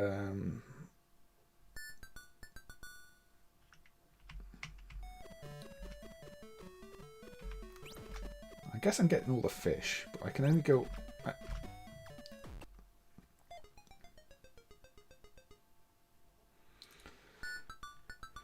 Most people skip the Saturn altogether. I mean,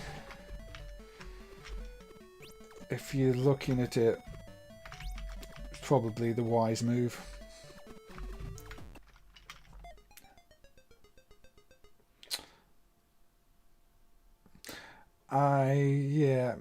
Does this tell me how to play the game anywhere? Okay, so the other mice don't kill you, just the bouncing things. That kind of makes sense. Now you're the cat, aren't you? Okay, you can go under them.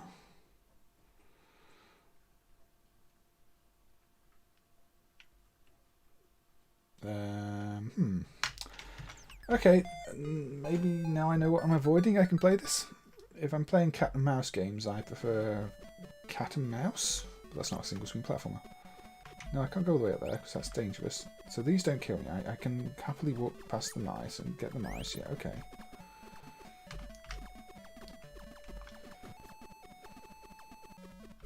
That makes it a bit easier when you...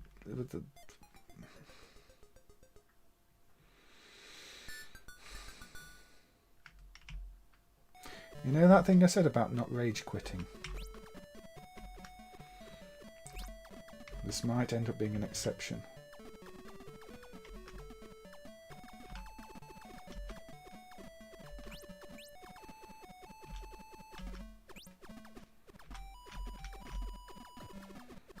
Okay, so I don't get all the fish. The cube... What am I even doing? I thought I had to get all the fish. Can you tell I've not actually played this before? I wanted to get all the mice instead. That actually also makes sense. And it's called Mouser.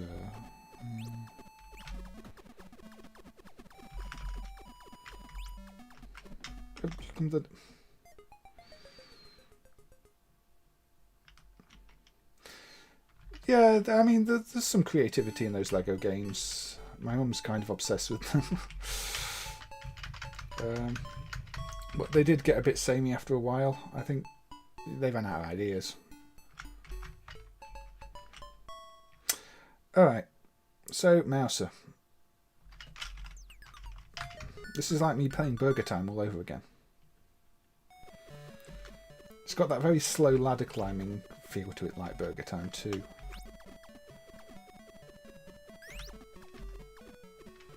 Does that kill me? Yes, that kills me too. The giant bunny kills me. Of course the giant bunny kills me. Why wouldn't the giant bunny kill me?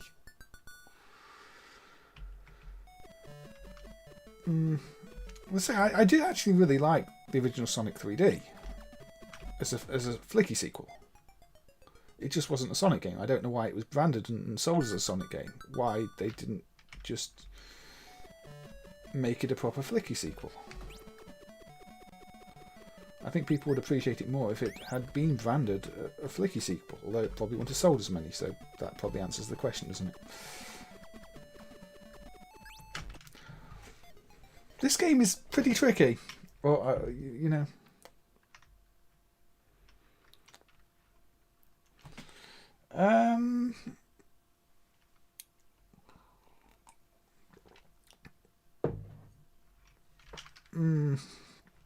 I'm not playing Sonic 3D today. I don't really... I mean, Flicky was on my list of is this a single screen platform, but no, it's not. There's too much scrolling, too much wraparound.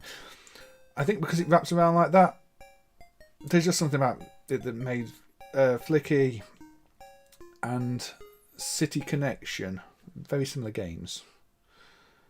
They don't count to me.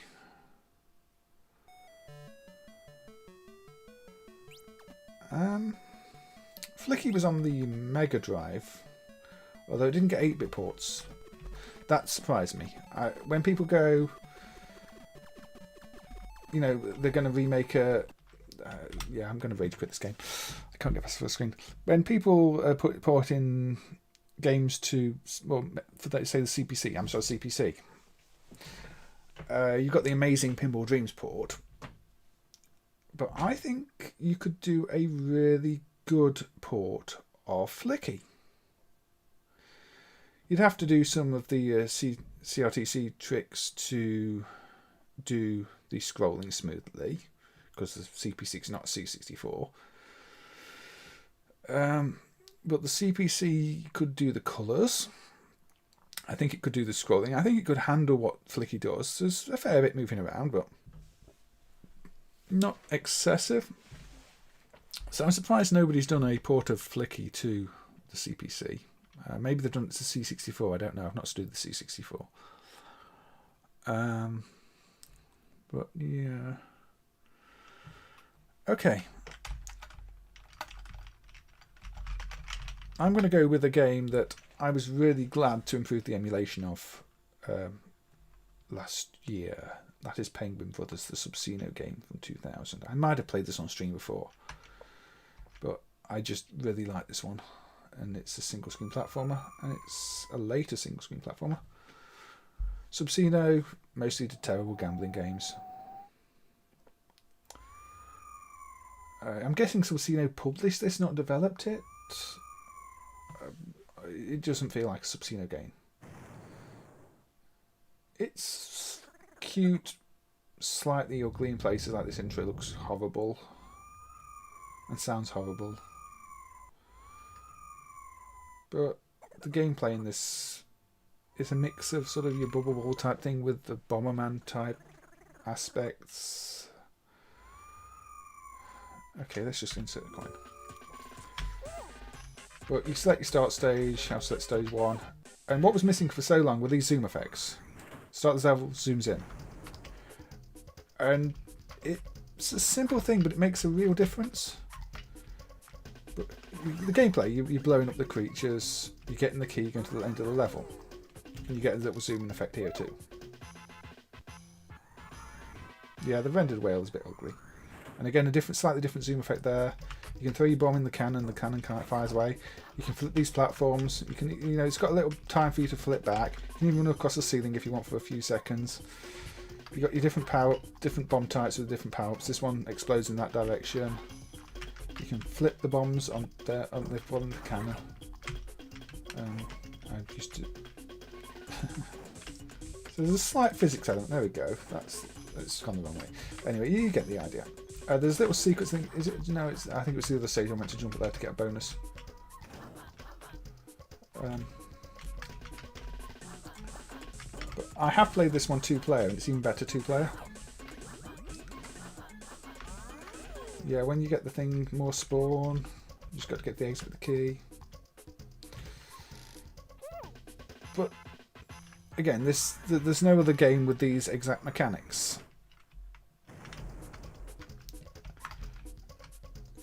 And I'm surprised because it seems like an obvious combination. You've got blowables. But it also feels a little bit like this might have been rushed because there's 1 or 2 power-ups that are only ever used in one place in the game. And you're thinking, they've got this power-up in the game, but they've barely used it. Is that because they thought they'd taken them all out and accidentally left it in a place or two? Is it because they added it late on in the development and didn't have time to put it in as many levels as they would have liked? I don't know. But in terms of single screen platformers from 2000s, this is definitely one of the best ones. I mean, there aren't that many. You've got Zoopapper and Nightmare in the Dark. Zoopapper wasn't originally even from 2000. It's an earlier game that got delayed. This is one of the power-ups I think it's only used in this level. Lets you fire this.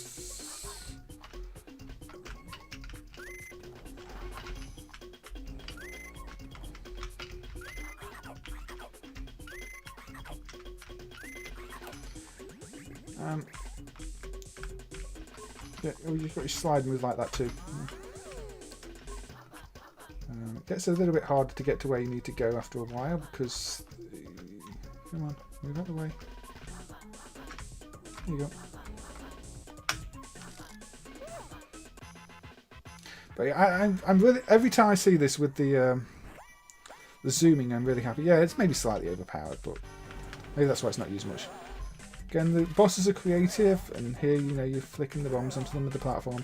This is the first boss. I mean, if you do the stages in the order, this is the first boss, so this one's easy, it doesn't have much health. You just do this a few times, and there we go. Boss defeated.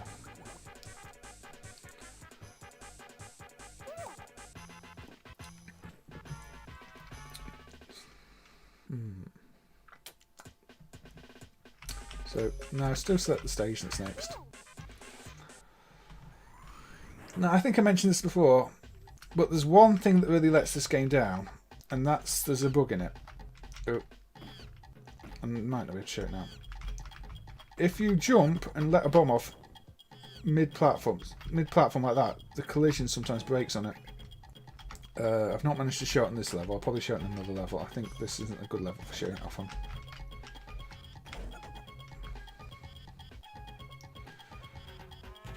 Right, so, you know, I can't kill those that way.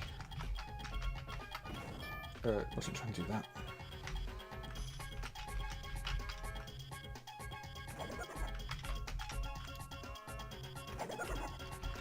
Am I killing these things? I can't remember what I'm doing with these things. Oh, you killed that one. Yeah, that's what it's been a while since I actually played this level. The trigger ones. Hey Peter, how you doing? Yeah, everything about this game is really neat. There's a lot of little mechanics hidden away in it. That's why it surprises me that the bug that exists. It's still, again, this isn't the best place to demonstrate it. But again, it's like a Taito game in the sense there are lots of hidden little secrets as well. Sometimes it's worth just jumping up on things to see if you can trigger a secret. Although there wasn't one there. The enemies do back away as well like that, you know. They're not stupid. I'm not finding any secrets today. Sometimes running... There we go, there's a secret. Just running across the platform there is a secret. You can also flick the things without going around on them if you're at the very edge, which means if enemies are on them, you can flick them around. You can pick up the barrels. I can't remember how. Sometimes you can. Maybe that's not how you pick up those. I think you actually have to double tap into them.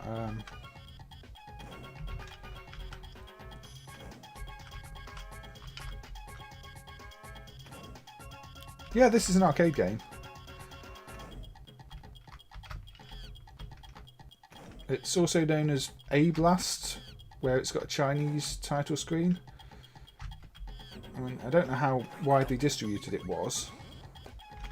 Because, again, it's Subsino, and you don't associate Subsino with doing arcade games, more gambling games. It's on a Seta-type hardware. Is this a good one for demonstrating the bug? Maybe.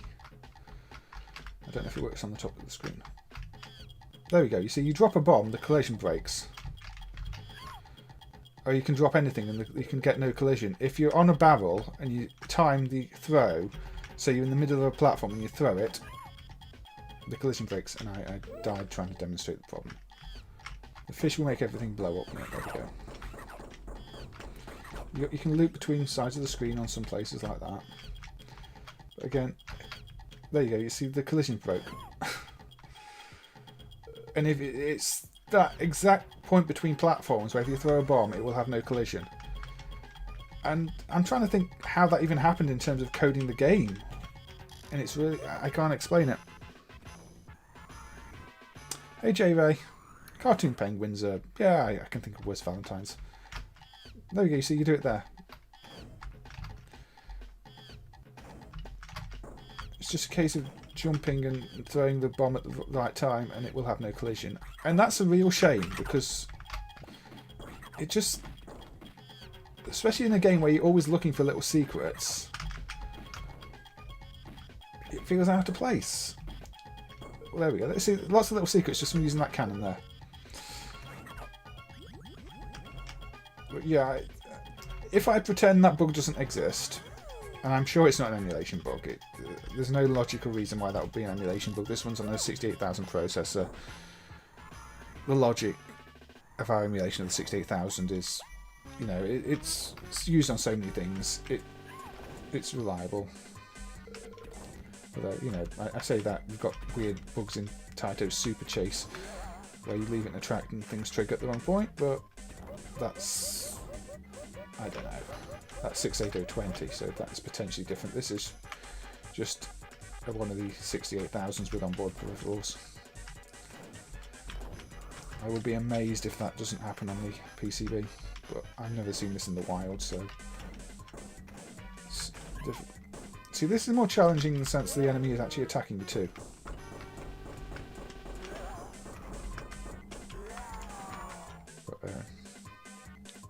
Yeah, it's Bobble mixed with Bomberman, basically.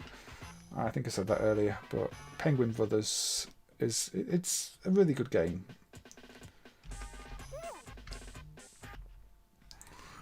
I think there may be a slight imperfections in the zooming still, although there are some glitches in the zooming on real hardware. You've got slinky enemies here.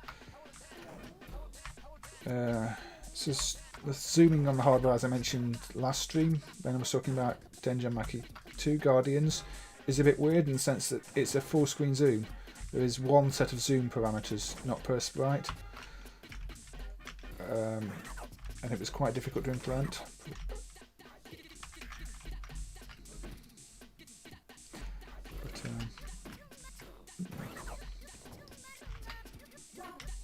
Oh yeah, that one eats the bombs sometimes. Again, that's the thing. The enemies have got their own little quirky characteristics like that. You put the bomb too close to that one and it will eat it.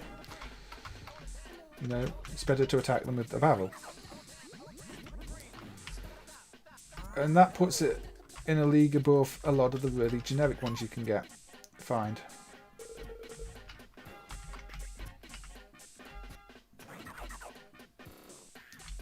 Or you can do the glitch with the key as well. You can throw the key down. There's probably a way to exploit that to make some of the levels a bit easier. But I've not tried. But yeah, Penguin Brothers. Play it. There's lots of little features that get added in later levels. Can you trigger the bug with the barrels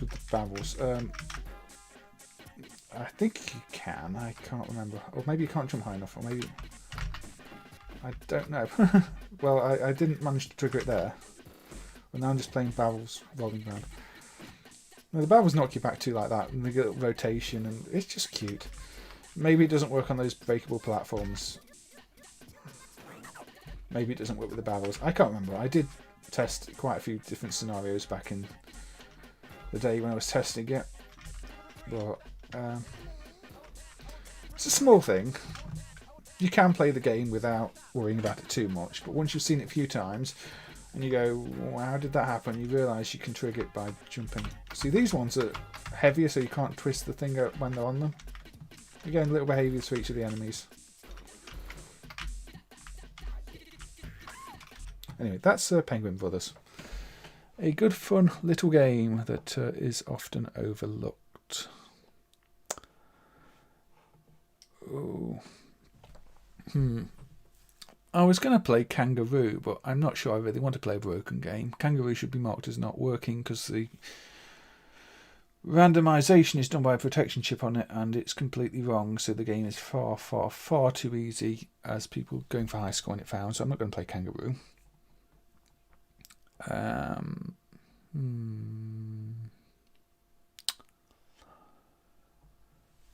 Let's go with... Let's go with the second of the Data East trilogy, Diet Go-Go. So after Tumble, Magic Purple, I was just looking at Magic Purple. At least I know Magic Purple is a safe one to play, unlike the incident we had with Pang Pang earlier. Yeah, Kangaroo was developed by Sun, not Atari. Atari just licensed it. As such, it's not standard Atari protection. It's a Sun protection that is similar to another Sun game. But the protection does control all the randomization. So playing it in MAME, you get too many extra lives, too many... it's odd.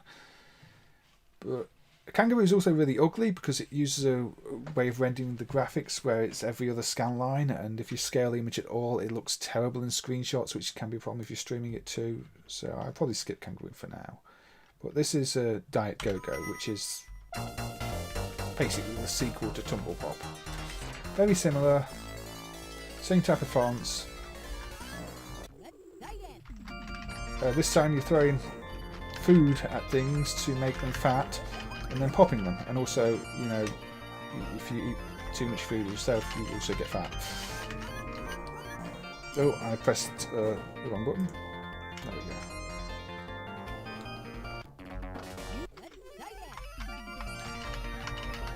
So, no, Metal Slug was not the first game to have fat characters. Metal Slug 3, that is.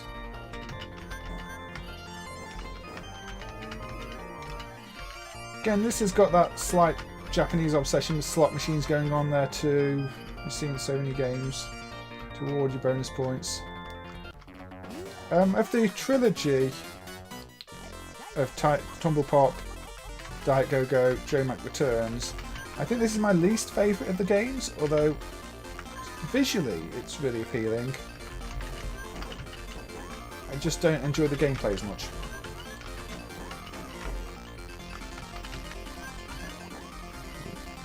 You know, this is a nice Valentine's type level, isn't it? With kisses being blown everywhere.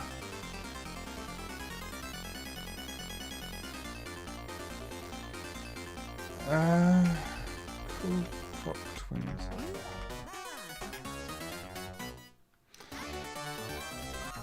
What was Cool Croc Twins on? Because I remember my favourite Mega Drive game, Wani Wani World, some advertising material called it Croc Twins, which is obviously not the title.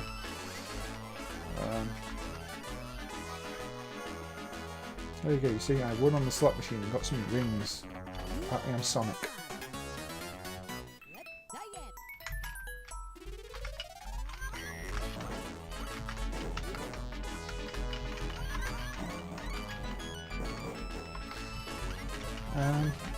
Another game I did want to play but I forgot to set up properly is Head Panic, because Head Panic's got an interesting story behind it because the version on 2 different types of hardware, and for that one of the types has got an extra protection for moving conveyor belt platforms, but I think some of those might default to adult content background and I don't want to risk it. I've already got to do a bit of an edit later, which will lose the chat history unfortunately.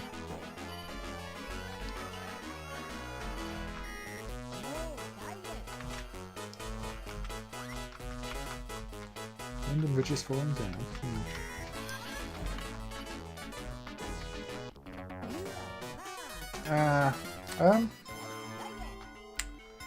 I don't remember that many single platformers on the Amiga. There was one I did want to play on the Amiga, the Team 17 one. It's called, not Quack. Is it Quack? It's a really good one. Is it Quack on the Amiga? 4 letters, Team 17. Great single screen platformer, but like most things in MAME on the Amiga, it doesn't work. It seems to fail the disk protection. It just gives the, you know, the failure bars that would happen if you were trying to use a copied disk. Maybe the cracked version would run, but the cracked version is not software listed, and I'm just sticking with what's in the software list. And besides, even if it did boot, the Amiga emulation would probably let it down in some way. Yeah, the Amiga does have a few. There was a Mario Brothers clone I had on the Amiga as well, which was an annoying one because it would install something that meant whenever you reset the machine, it didn't reset unless you powered off the machine properly. So you know you have that moment of panic when you reset the machine. It doesn't actually reset to the kickstart screen because it resets to a silly little demo C thing. And you think, is this a virus instead of a game? I think that was that called Doody? Mario Brothers clone. But I don't remember that many on the Amiga. Yeah, Quack was Quack, the Team 17 one. I did want to play it, but like I say, it doesn't work. I'm not. So I want to keep my streams MAME themed. If I do non-MAME stuff, I'm going to have to come up with a different theme to stream it with. But as everybody associates, you know, what I do with MAME, and this is my main progress channel as much as anything, it kind of makes sense that I stick with MAME and just hope somebody improves the emulation one day.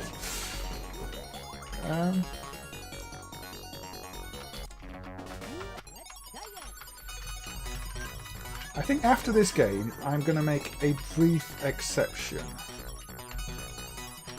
This is a good game. Say it's the second in the trilogy. Yeah, there are quite a few Amiga streamers. Right, hold on. I'm just going to make sure I've got the right executable for this.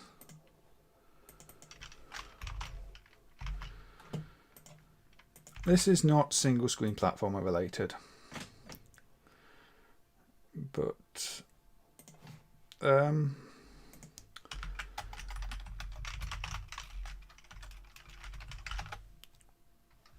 I was quite impressed to see progress here.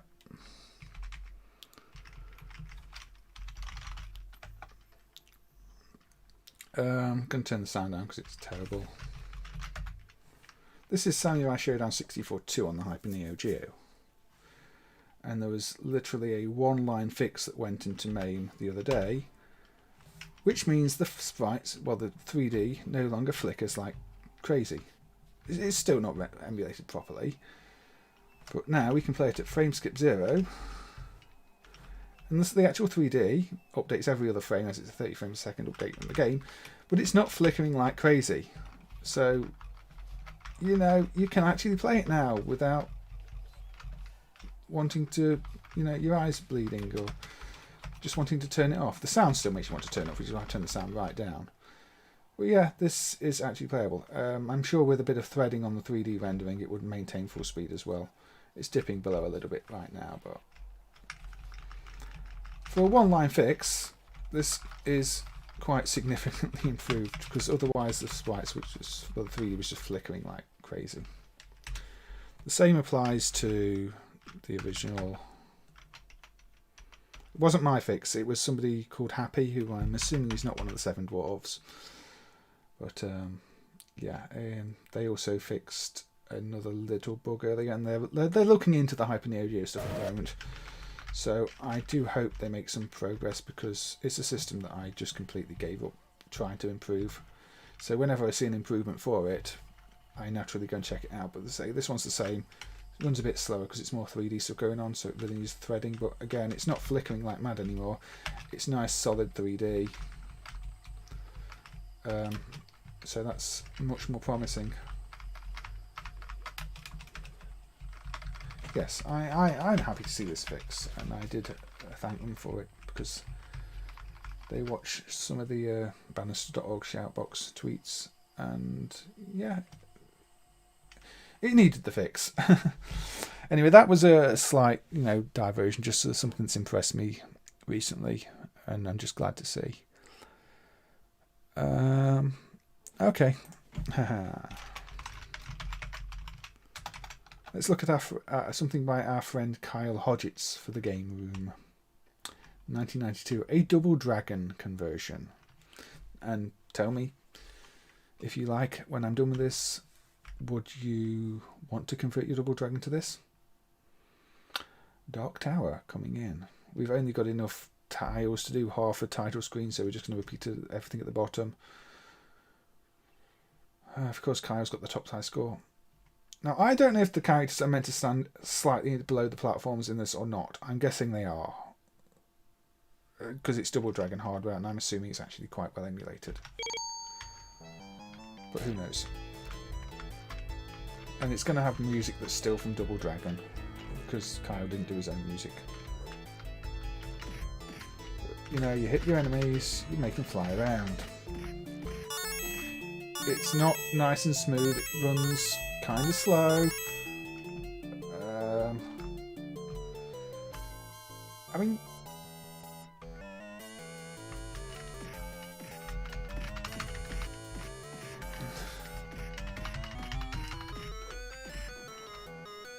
you can hear the Double Dragon sound effects, I'm sure.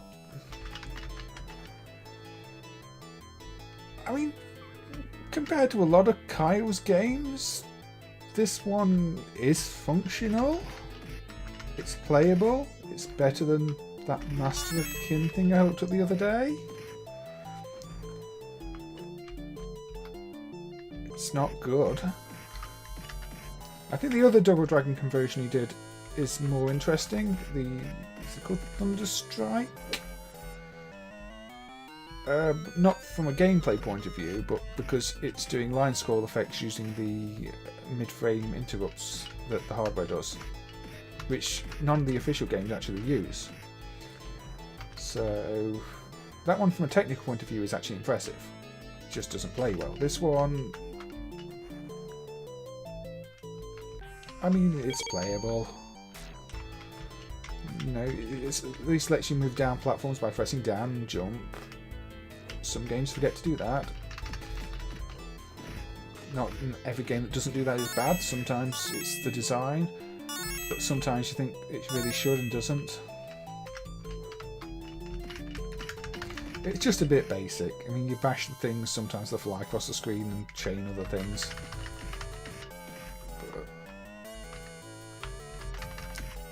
Maybe to me this is the best conversion Kyle did. I'm not a fan of his Boulder Dash type things, or, you know, Digger Man as it was on the Neo Geo. It's a single screen platformer. It does the minimum it needs to be a single screen platformer. Yeah, I think somebody did work out that the sprites have been borrowed, but I can't remember where. I think they're from maybe an Amiga game or something on one of the home platforms. Like some...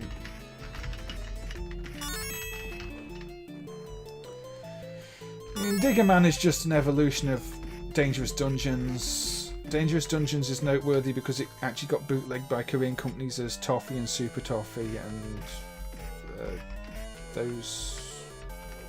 that's a very strange thing to happen.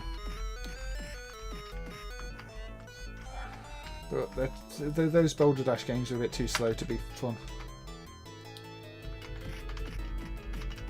Plus, I don't think Boulder Dash really works as an arcade game that well anyway.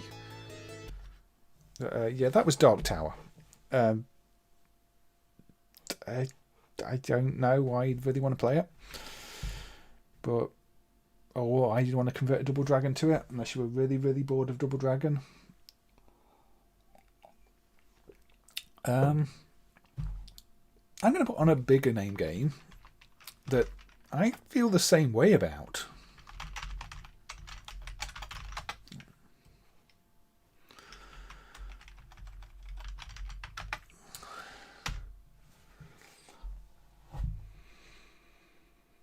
I don't know why you use Double Dragon hardware. I mean, you use Ghosts and Goblins hardware for one of them. Moon Patrol hardware for another one. Nightmare in the Dark was on earlier, if you missed it, Mass Ninja. I did have a look at that one earlier. Now, Don Doku Don. This is Taito. And Taito seemed really proud of this game. It appears in compilations. They reuse the characters all the time. But I don't get it. I really don't get this one.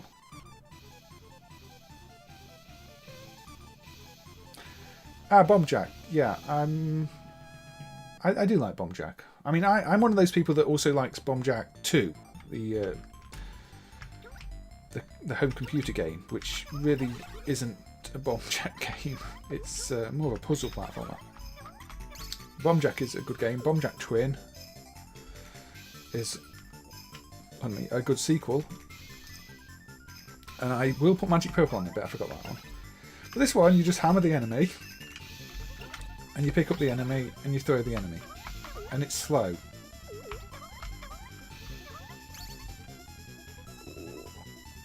What am I missing? Why is this one of those games that Taito seems really proud of? This, to me, doesn't compare with Bobble.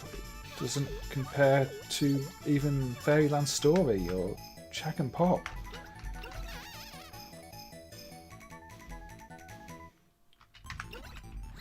This is tedious to me. Yeah, I mean, say, if you're looking at Bombjack 2, I mean, Bombjack 2 to me does fall short of being single screen platformer because there's no, it's not gravity based. It's a maze game presented with sort of platforms, but you're just moving from platform to platform where there is a jump available. It could be overhead. It's... I like it. I can see why a lot of people don't like it.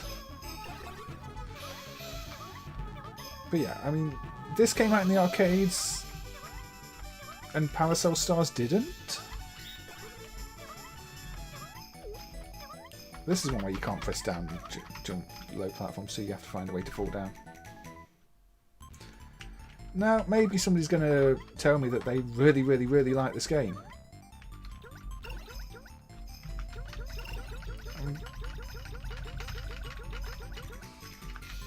Does anybody really like this game? I don't know. No. That jumps like that. You are so slow. You think you can easily make that jump, and you just fall down the hole.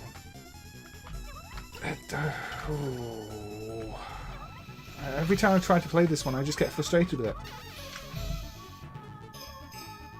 When was this? This was 1989.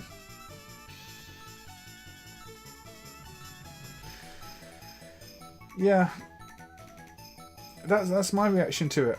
I've played through it. I think I played through it years ago on Rain, because you know it's got the rotation chip, it's got the rotating Taito logo, it's got the rotating Taito screen.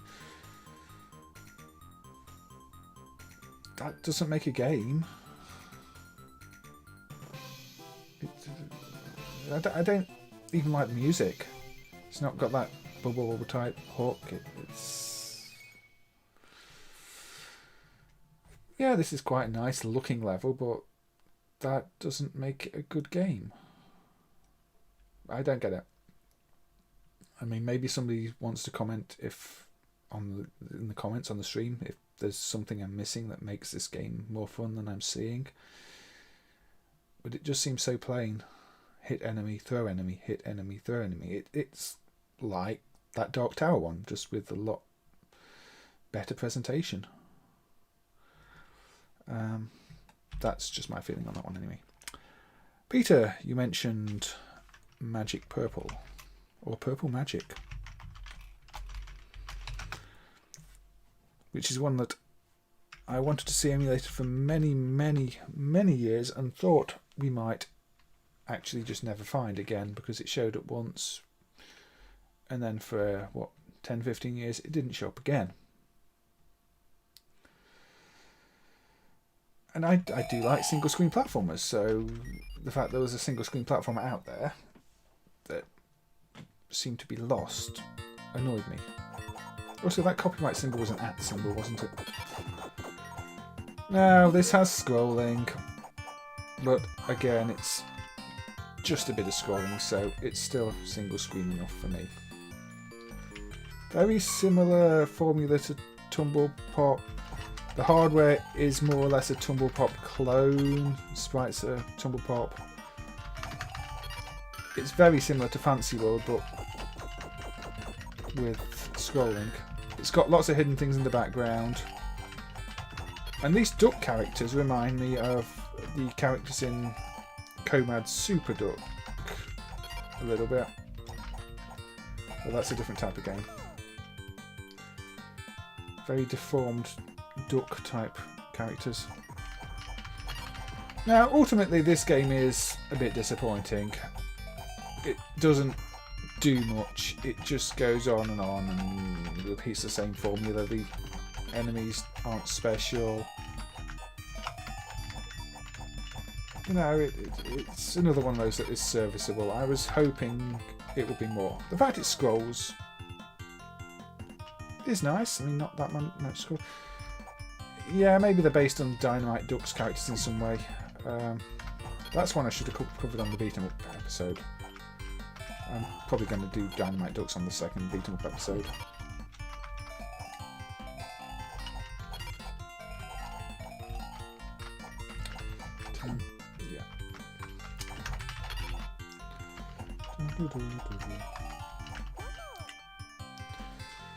Yeah. And Unico, I'm always interested to see what Unico have done. I mentioned this, I think, before. because they're a mixed bag.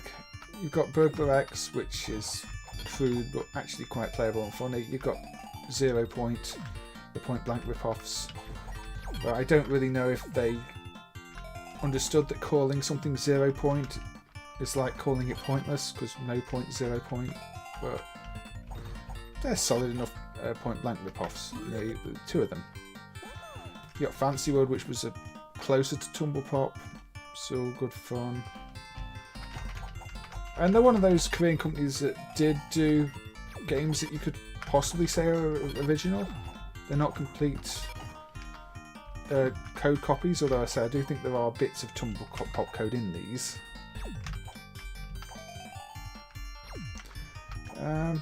This one's quite odd in terms of getting emulated, because it seems like the ROM doesn't map at 0 like most 68K games. Instead there's RAM at 0 and you have to mirror the vectors from the ROM there.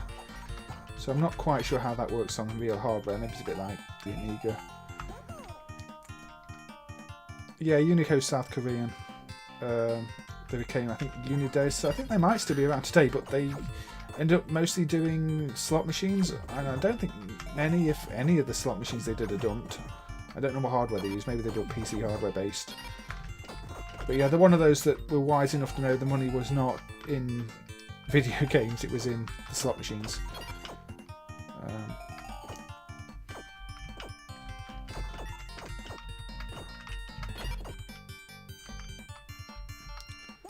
Yeah, maybe some reset overlay. It's odd because it seems more like something to have on a development system than an arcade board, but maybe it was just trying to stop people making bootlegs of it, converting other games to it, but it's so trivial to work around. I don't know.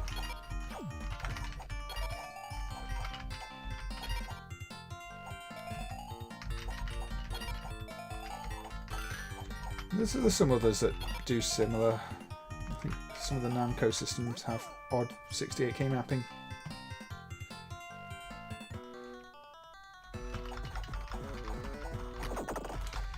Yeah. See, I wonder if this was developed by NGS, because this NGS text appears in quite a few places. You can see it on the flag on the ship there. I don't know who NGS would be, but that is a recurring theme hidden away in the graphics in this thing.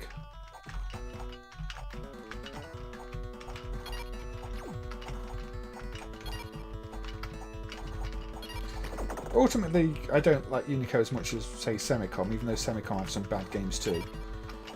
But Semicom have enough good games that make me always interested when a Semicom thing is dumped to check it out. There's a Semicom thing I'm hoping might be dumped fairly soon, but we'll see. Now this one's not going to show me any naughty pictures after a level, no. Good, good, good, good. Now, the worst part is I'm going to have to play Pang Pang again later and see if it's a dip switch that controls that. Oh, you can double jump in this as well, I forgot to mention that, yeah. That's something that a lot of these games don't do. You have the little double jump, which can come in handy.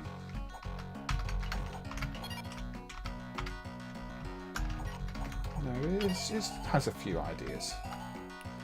But you can see the gameplay's not really changing. The enemies aren't really doing much more. I'm just going along and punching the enemies. I'm going along and punching the enemies. Their attacks are all similar. The level layouts are changing.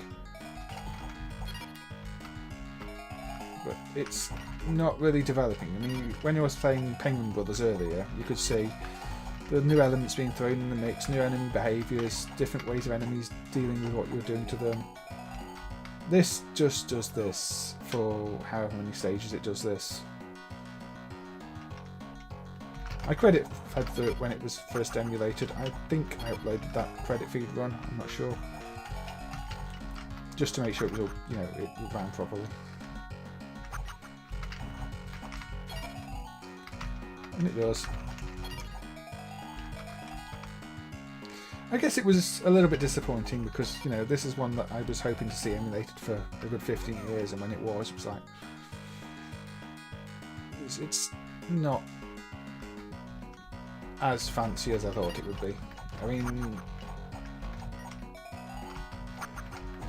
know, sometimes that happens. You end up setting your expectations a bit too high.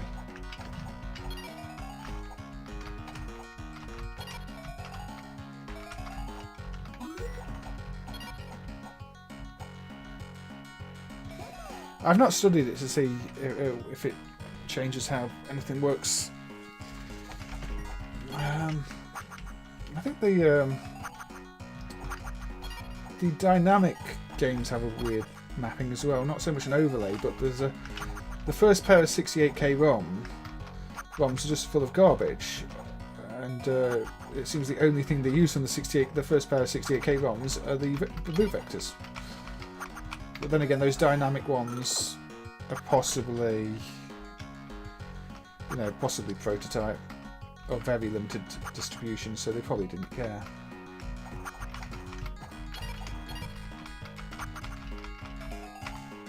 Oh dear. So I'm going to clear a few more levels of this, maybe this level.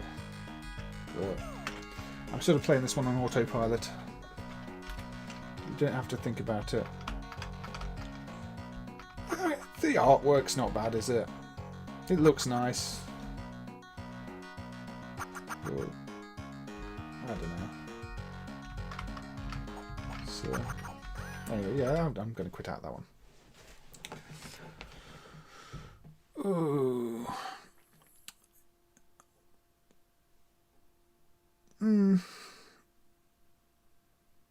It could be any of those things. I mean, I didn't have my hands on the PCB personally, so I can't comment on that.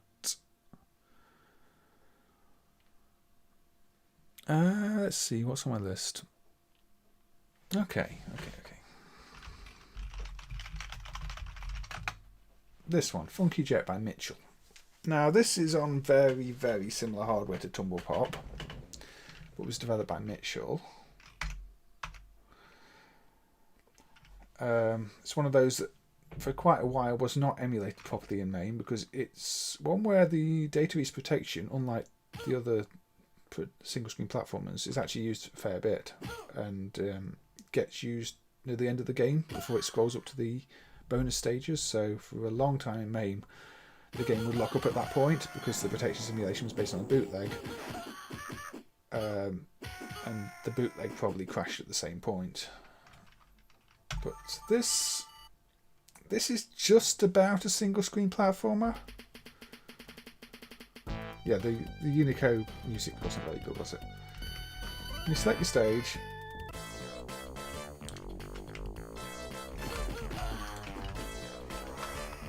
Now I say this is just about a single screen platformer because you have a jetpack. That's why it's called Funky Jet. So the platforms are more for the enemies than they are for you. Yeah. It's definitely got that. To me, this feels like an unofficial spin-off title in the Data East trilogy of platformers, just because the hardware is so similar. But in terms of gameplay, it's just barely a single-screen platformer. I mean, there are other flying fighting games that definitely aren't. If you look at Metal something, not Metal Save, that's a Semicom single screen. Data East have a flying robot, Metal Clash I think it's called, where you're flying around and punching things. There aren't even any platforms on this level, look. I still quite enjoy this one. I've not played it anywhere near as much as I've played the other, the Data East platform games. And it is, of course, Mitchell, not Data East. It feels like it's a Data East game to me.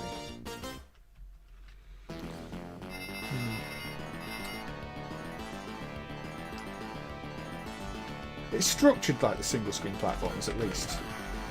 And I wouldn't be entirely surprised if parts of the engine aren't based on those. But I've never studied the code. It's quite loud as well. But one of the interesting things with the Data East, the other platform, is they've got little bits of level editor left in the code. So they clearly did some of the level editing on hardware, again with RAM type configurations, which might explain why the Unico ones, Magic Purple, had similar. Maybe originally started off with RAM mapped where ROM is, and they could edit levels in real time. I'm using a keyboard. I did try playing some of these on the the Xbox pad, but I find that actually less precise than the keyboard I've got, so I've just gone back to using the keyboard. I find it easier.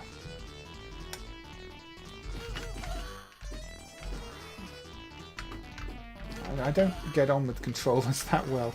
I'm even worse with actual arcade sticks and everything else. They just feel awkward to me. It was the same back in the day. I played most games on keyboard, even though I had joysticks.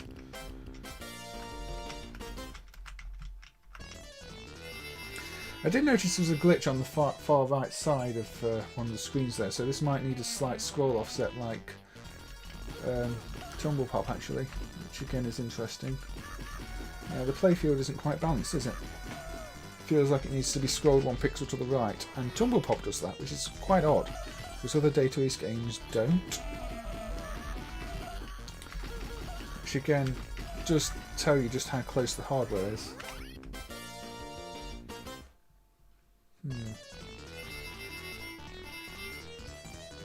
Anyway, Funky Jet. I put it on because I think people are less likely to have seen it. And it has platforms, and it's single screen, but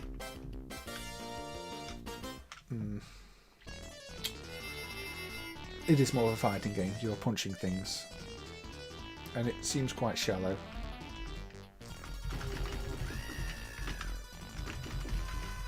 Anyway, I'm going to quit that one. Just thought I'd show it a little bit. What time are we on? Oh, we've been going for almost 3 hours. And I do try to keep these around the 3 hour mark, so I'm probably looking towards the last few games now. I kind of want to play Zoopapper, but it's a Neo Geo game. I think enough people have seen it. Oh, I know what I'm going to play. Now, I was going to play the CPC version of this, but the inputs don't work because MAME CPC emulation is a bit hit and miss. So I'm going to play the Spectrum version. I mean, the CPC version is the Spectrum version, but worse. So, you know, you are kind of lucky. Turn down the volume because I don't want to deafen everybody. This was a good game on the Amiga, by the way. It is not such a good game on the Spectrum. But again, I don't think the Amiga version is going to run. So here we go. Here is Helter Skelter by Audiogenic Software in 1990. Now, I'm going to say this. The frame rate on the Spectrum version is twice as good as this frame rate on the Amstrad version that I was going to play. That's not saying much. Right, I'm going to turn the sound back up. Got some nice AY music going on.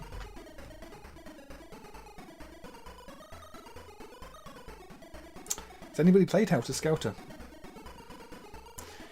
I mean, there's a reason that I enjoyed this game. It's because it's got a level editor. As you can see, there's a load screens option, and anything with a level editor I wanted, I played. I made my own levels for. Let's play on keyboard.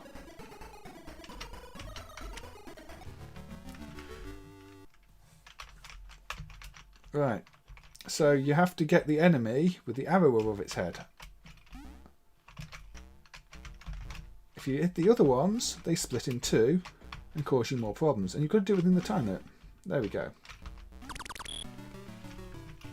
Ah, you played this on the C64. I've not played the C64 version of this. I'm assuming the C64 version is a lot better because the frame rate on this is kind of horrible, even though it's twice. The Amstrad version is worse. You can't work out what you're doing half the time on the Amstrad. But yeah, pressing the button accelerates your downwards movement, so it's not bounce higher, it's pushed down. so it takes a bit of getting used to it. There, see, I've hit the wrong one. It's split in two. Now it gets a bit hectic. Look, they're all split in two. Now, if you played Emotion, that's got a very similar mechanic where if you hit the wrong thing, it splits in two. Where in that case, if you hit the wrong balls together, they form another ball of another colour that you have to also get rid of. This isn't quite as bad. Oh, I'm running out of time. Look, out of time. It's a frustrating game, but I spent so long playing it that I do like it. And I don't think there's any other game that's quite like it. You've got lots of other games with bouncing balls. You've got things like Cauldron 2 where you're a bouncing pumpkin. But are there any games quite like this? There are definitely no arcade games like this, which is a shame because I think you could have done this as an arcade.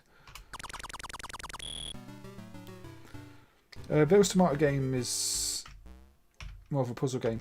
Yeah, the Spectrum version of this is fairly playable. It's just when you get to the CPC version that you go, oh dear, it's got the same, you know, two-colour graphics, but the frame rate is half of this, and you don't even know where the ball is most of the time. But, you know, the CPC did have a lot of bad Spectrum ports. Oh, let's get there. Okay, get.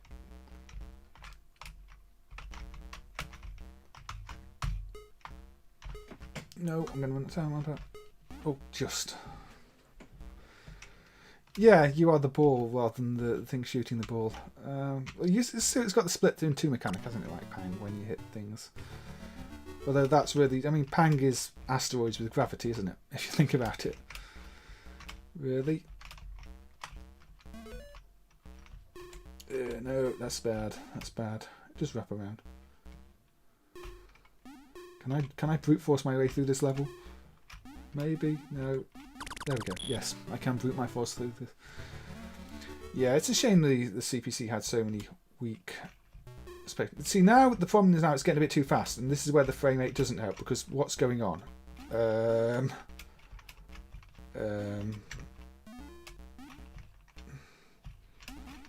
managed to do it anyway, but once it starts to get a bit too fast, the weakness in the frame rate does come into play.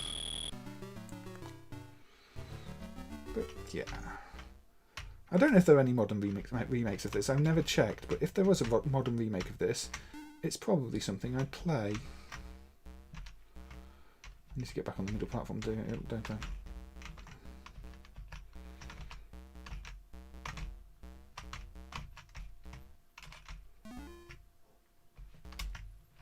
There we go. But yeah, there are plenty of single screen platformers on the 8-bits, because especially they weren't that suited to scrolling a lot of the time. The Spectrum CPC weren't. So developers often went with the 8-bit platform route, and in terms of modern developments, you've got a construction kit type software that makes it really easy to make a platformer on the Spectrum or CPC.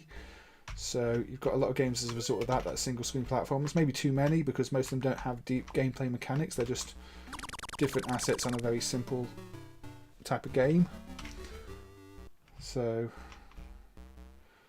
I tend to enjoy games where there's a little more depth of the gameplay. I've said that before, and this would count as one of those.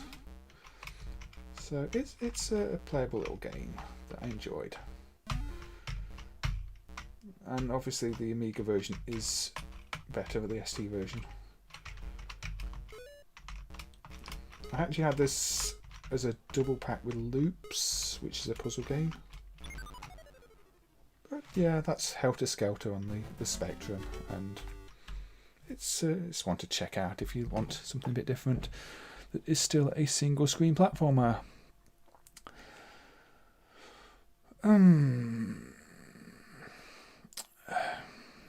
Okay.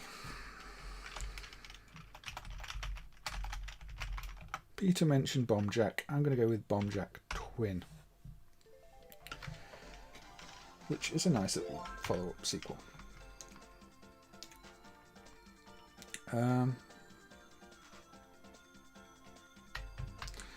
Now this is Bombjack, but with modern 16-bit graphics. The gameplay's the same. They've not tried to change too much. The odd thing about this one is the Korean versions, or prototype versions, I think they're just Korean versions, have got adult images in them between the stages. And they're the images that Dooyoung used on Gun Dealer, I believe. So I'm guessing Dooyoung was somehow involved with that version. But you have to ask why. I mean, usually you get adult images in games that don't hold up on their own. But this holds up just fine on its own. So why would you do that to the game? I mean, this is Bombjack with lots of colours. You know, it's always going to be a playable game. Even Diver Boy, the upside down rip-off of this, is a very playable game. The concept just works. You've got to try and get your jumps to get the bombs in the right order to get the maximum points and avoid things that are trying to kill you. Which is everything. Does get a little bit manic, doesn't it? But, you know, if the technology had been around to do Bombjack with more colours when Bombjack first came out, then this is what it would have looked like. It isn't trying to do anything special. It's just the game concept done with better graphics. You find Bombjack Twin has better. Bombjack has better controls. I whenever I've played them, I've felt they played the same, but Bombjack does have smaller sprites, doesn't it? Which gives you a bit more manoeuvrability. So maybe that would result in it playing a bit better. I think so, anyway. That would be my theory on that. It's definitely responsive. There's no issue with control lag. That's one I'd not... See, to me, I do feel this does have tight controls. But I don't think I've ever played them one after the other. So maybe if I swap to Bombjack right now, I'd go, oh yeah, that does play a bit better. Thinking about it, it does make sense, because I think most of the NMK16 hardware games have 2 frame sprite delay, and that could make a difference. It's like when you play a lot of things on the Saturn games tend to have a lot of input lag, and you do notice. So maybe that's it. Maybe there's less buffering of everything on the original, and I'm just not sensitive enough to it to notice. Have you not played this then, Peter? Okay, it really is just like a reskin version of the original. I think that's why I like it. It is just... it's Bombjack.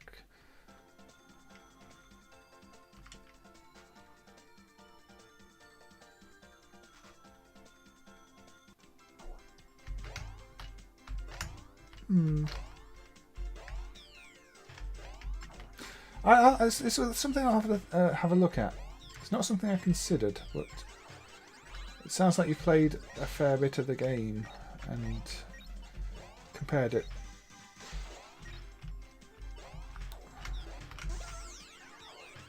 It might be one of those where if you were a better player than me, you'd notice a bit more too.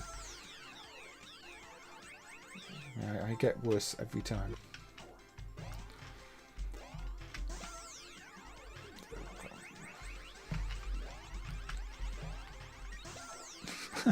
This shouldn't be so hard.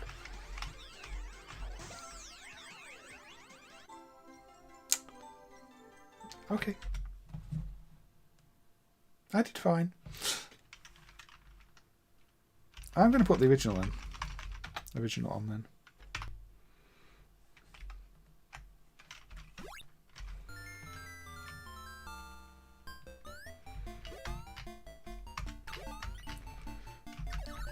See, to me, when you press jump in this version, it's a lot stickier. It takes a lot longer to respond to the jump. But yeah, you can hover better.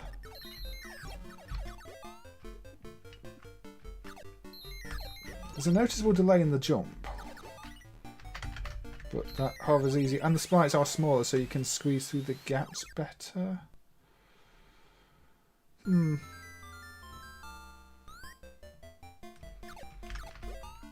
The problem, the Bombjack shouldn't have been cool at that stage. I think I just wasn't concentrating. I was trying to rush it.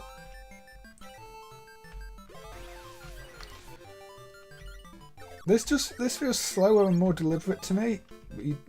The lag on the jumping is noticeable.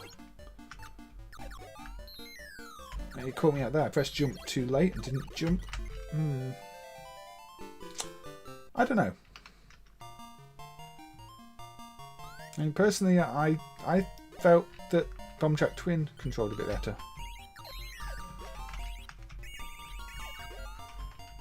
Although I do, yeah, you can hover far better on this. You can do that far better. You can.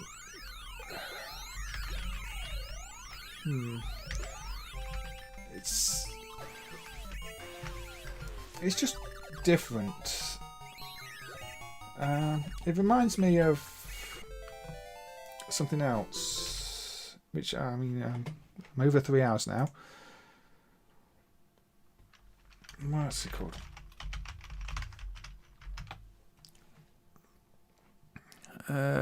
This one. This was dumped some years back now. Bobble 2 prototype on F3 system. And one of the things people commented on upon playing this was how much more like Bobble this one played than the actual release Bobble 2. Apparently the movement and the way you jump on the bubbles and everything else and the speed is closer to the original Bobble. Also, it's got the bubble music, although it's very quiet because the F3 system is mixed low. Apparently this plays much closer to Bobble than the actual Bobble 2 game. And of course it's got the music that nobody can hear. Hold on. Turn that all the way up there. Maybe it's audible now? I don't know. It's still very quiet.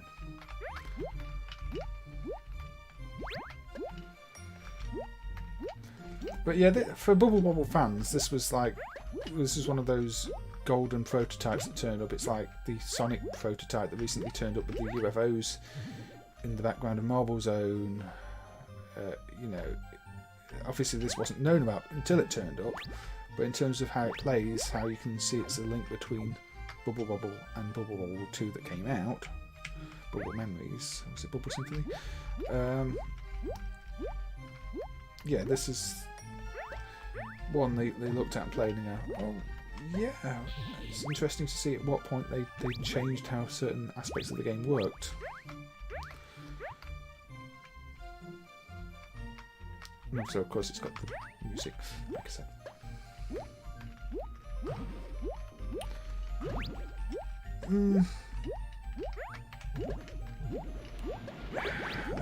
I mean, they ended up doing Puzzle Bobble, and I think Puzzle Bobble was a bigger success for them than Bobble in the end, because it got all the home ports on the PlayStation and like. The actual Bobble sequels are pretty good, although I don't like the way they went with pre-rendered backgrounds on the third one. I thought that looked really bad. Well, photographs more than pre-rendered, wasn't it? Why would you have real photographs on a cutesy game?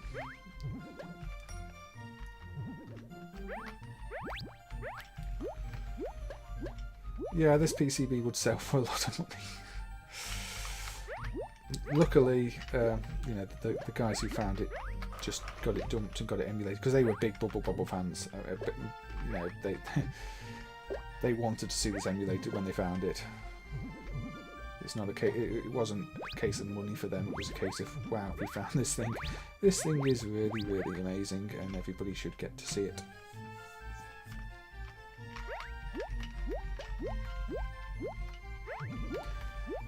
And the NES got a Bubble Bobble 2 game that was completely different too, didn't it? Then you've got the whole... Why? I don't really understand why they bothered to put anything to do with Bubble Bobble in Rainbow Islands as a title. It's just such a different game, even though it's got the same characters. But that was story Bubble Bobble 2. Then Parasol Stars was officially 3, but then you've got an actual Bubble Bobble 2, and yeah, it's all a mess.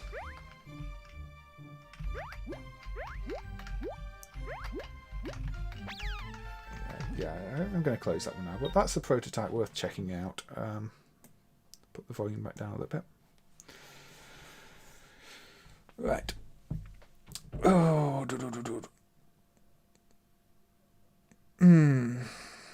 I keep saying one last game, don't I?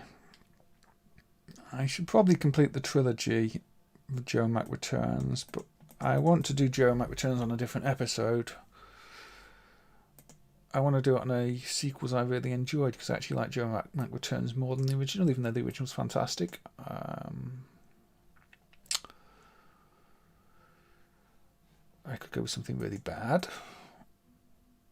I go with something that's broken, that really should be marked as not working. I go with a semicom game.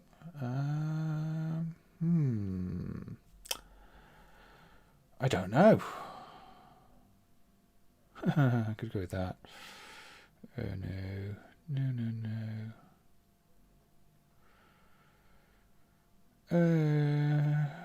There's so many ones that I might cover. Okay, I'm just going to go with an EPOS game, The Glob, on Pac-Man hardware.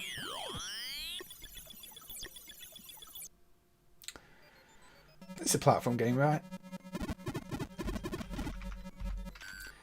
I talked about EPOS when I did Eek the other day, and mentioned The Glob was probably the most famous game, and the Pac-Man version of it especially. Collect the fruit, call the elevators, get the elevators, you can go on the ceiling to hide out the way of enemies. You can drop down on them.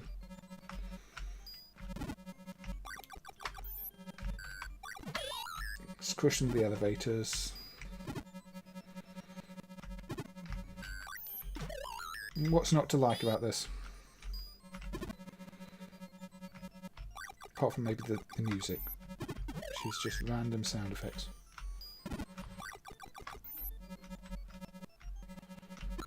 There we go. I like this one. This is, to me, one of the most enjoyable games on Pac-Man hardware. It's already very fast. And the Pac-Man hardware version is better than the original EPOS hardware version. Oh, I got caught out. I got caught out by a spawning enemy. That's bad.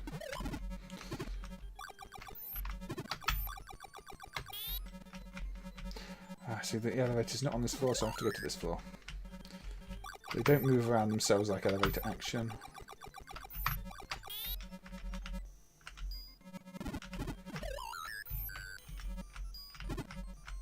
There we go.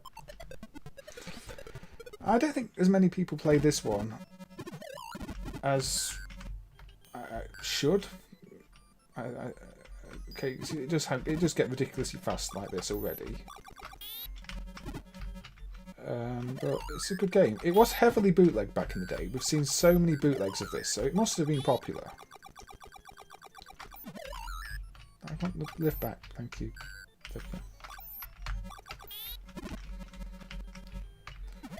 These annoying bunnies. Oh, got caught. And that's it, game over. But the Glob. You know, Pac-Man hardware games, the Glob, yeah, it's one of my go-to games for Pac-Man hardware. I will put the original non-Pac-Man hardware on briefly now, actually, just to show it.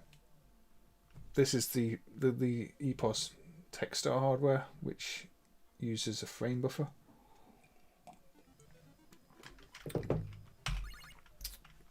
As such, it's slower, laggier, uglier, I mean, I know this was their own hardware, but I think converting to it on Pac-Man hardware was a good choice. Because this feels like more of a not great computer port.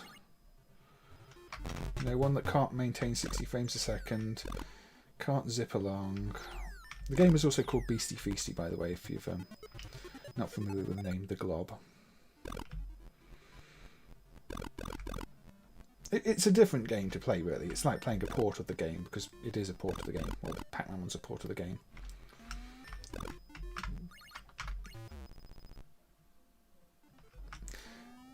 It's very noticeably different the way everything's drawn, because it's a bitmap display, frame buffer, rather than sprites and tile maps.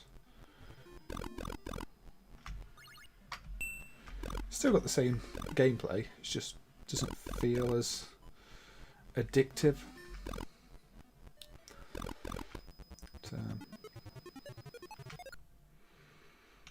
Anyway. I'm going to play one credit of this and then I will probably end the stream. The upload won't immediately be available because, like I said, I need to edit a little bit out that caught me off guard.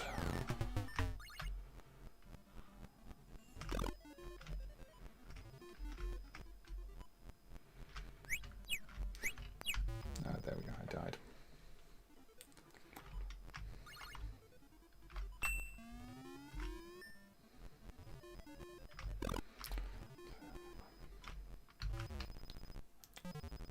Yeah, that's game over.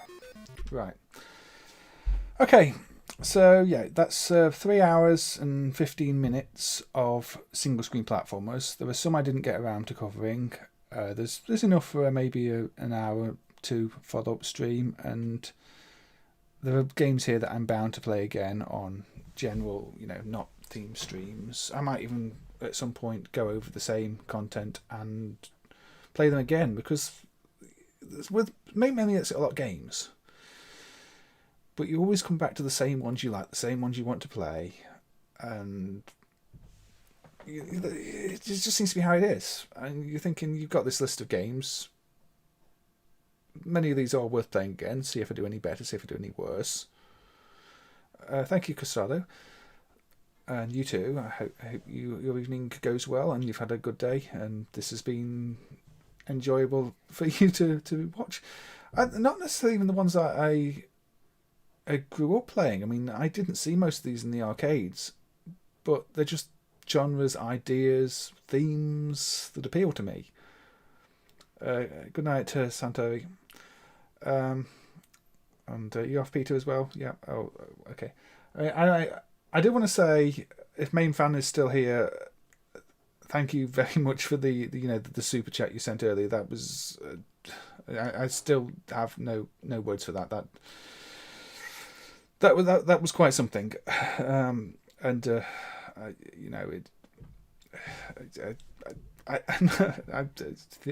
lost my words again.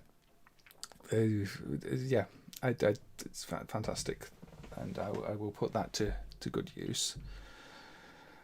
And thank you for everybody who's joined in the chat. It's always good to be talking to people. Even say we got Edson earlier as well, who was saying English wasn't his first language and he was more just lurking, and that's all good too. Like I say, if you've anything here that you haven't seen before that appeals to you, I hope you've found something you can go and enjoy it. And if you has not seen it before, I've already lost my words again. You know what I'm saying. I hope that this has served a purpose to the people that are just lurking too, as well as those who are joining in the chat. So, a good night, and thank you to everybody, and I will see you soon.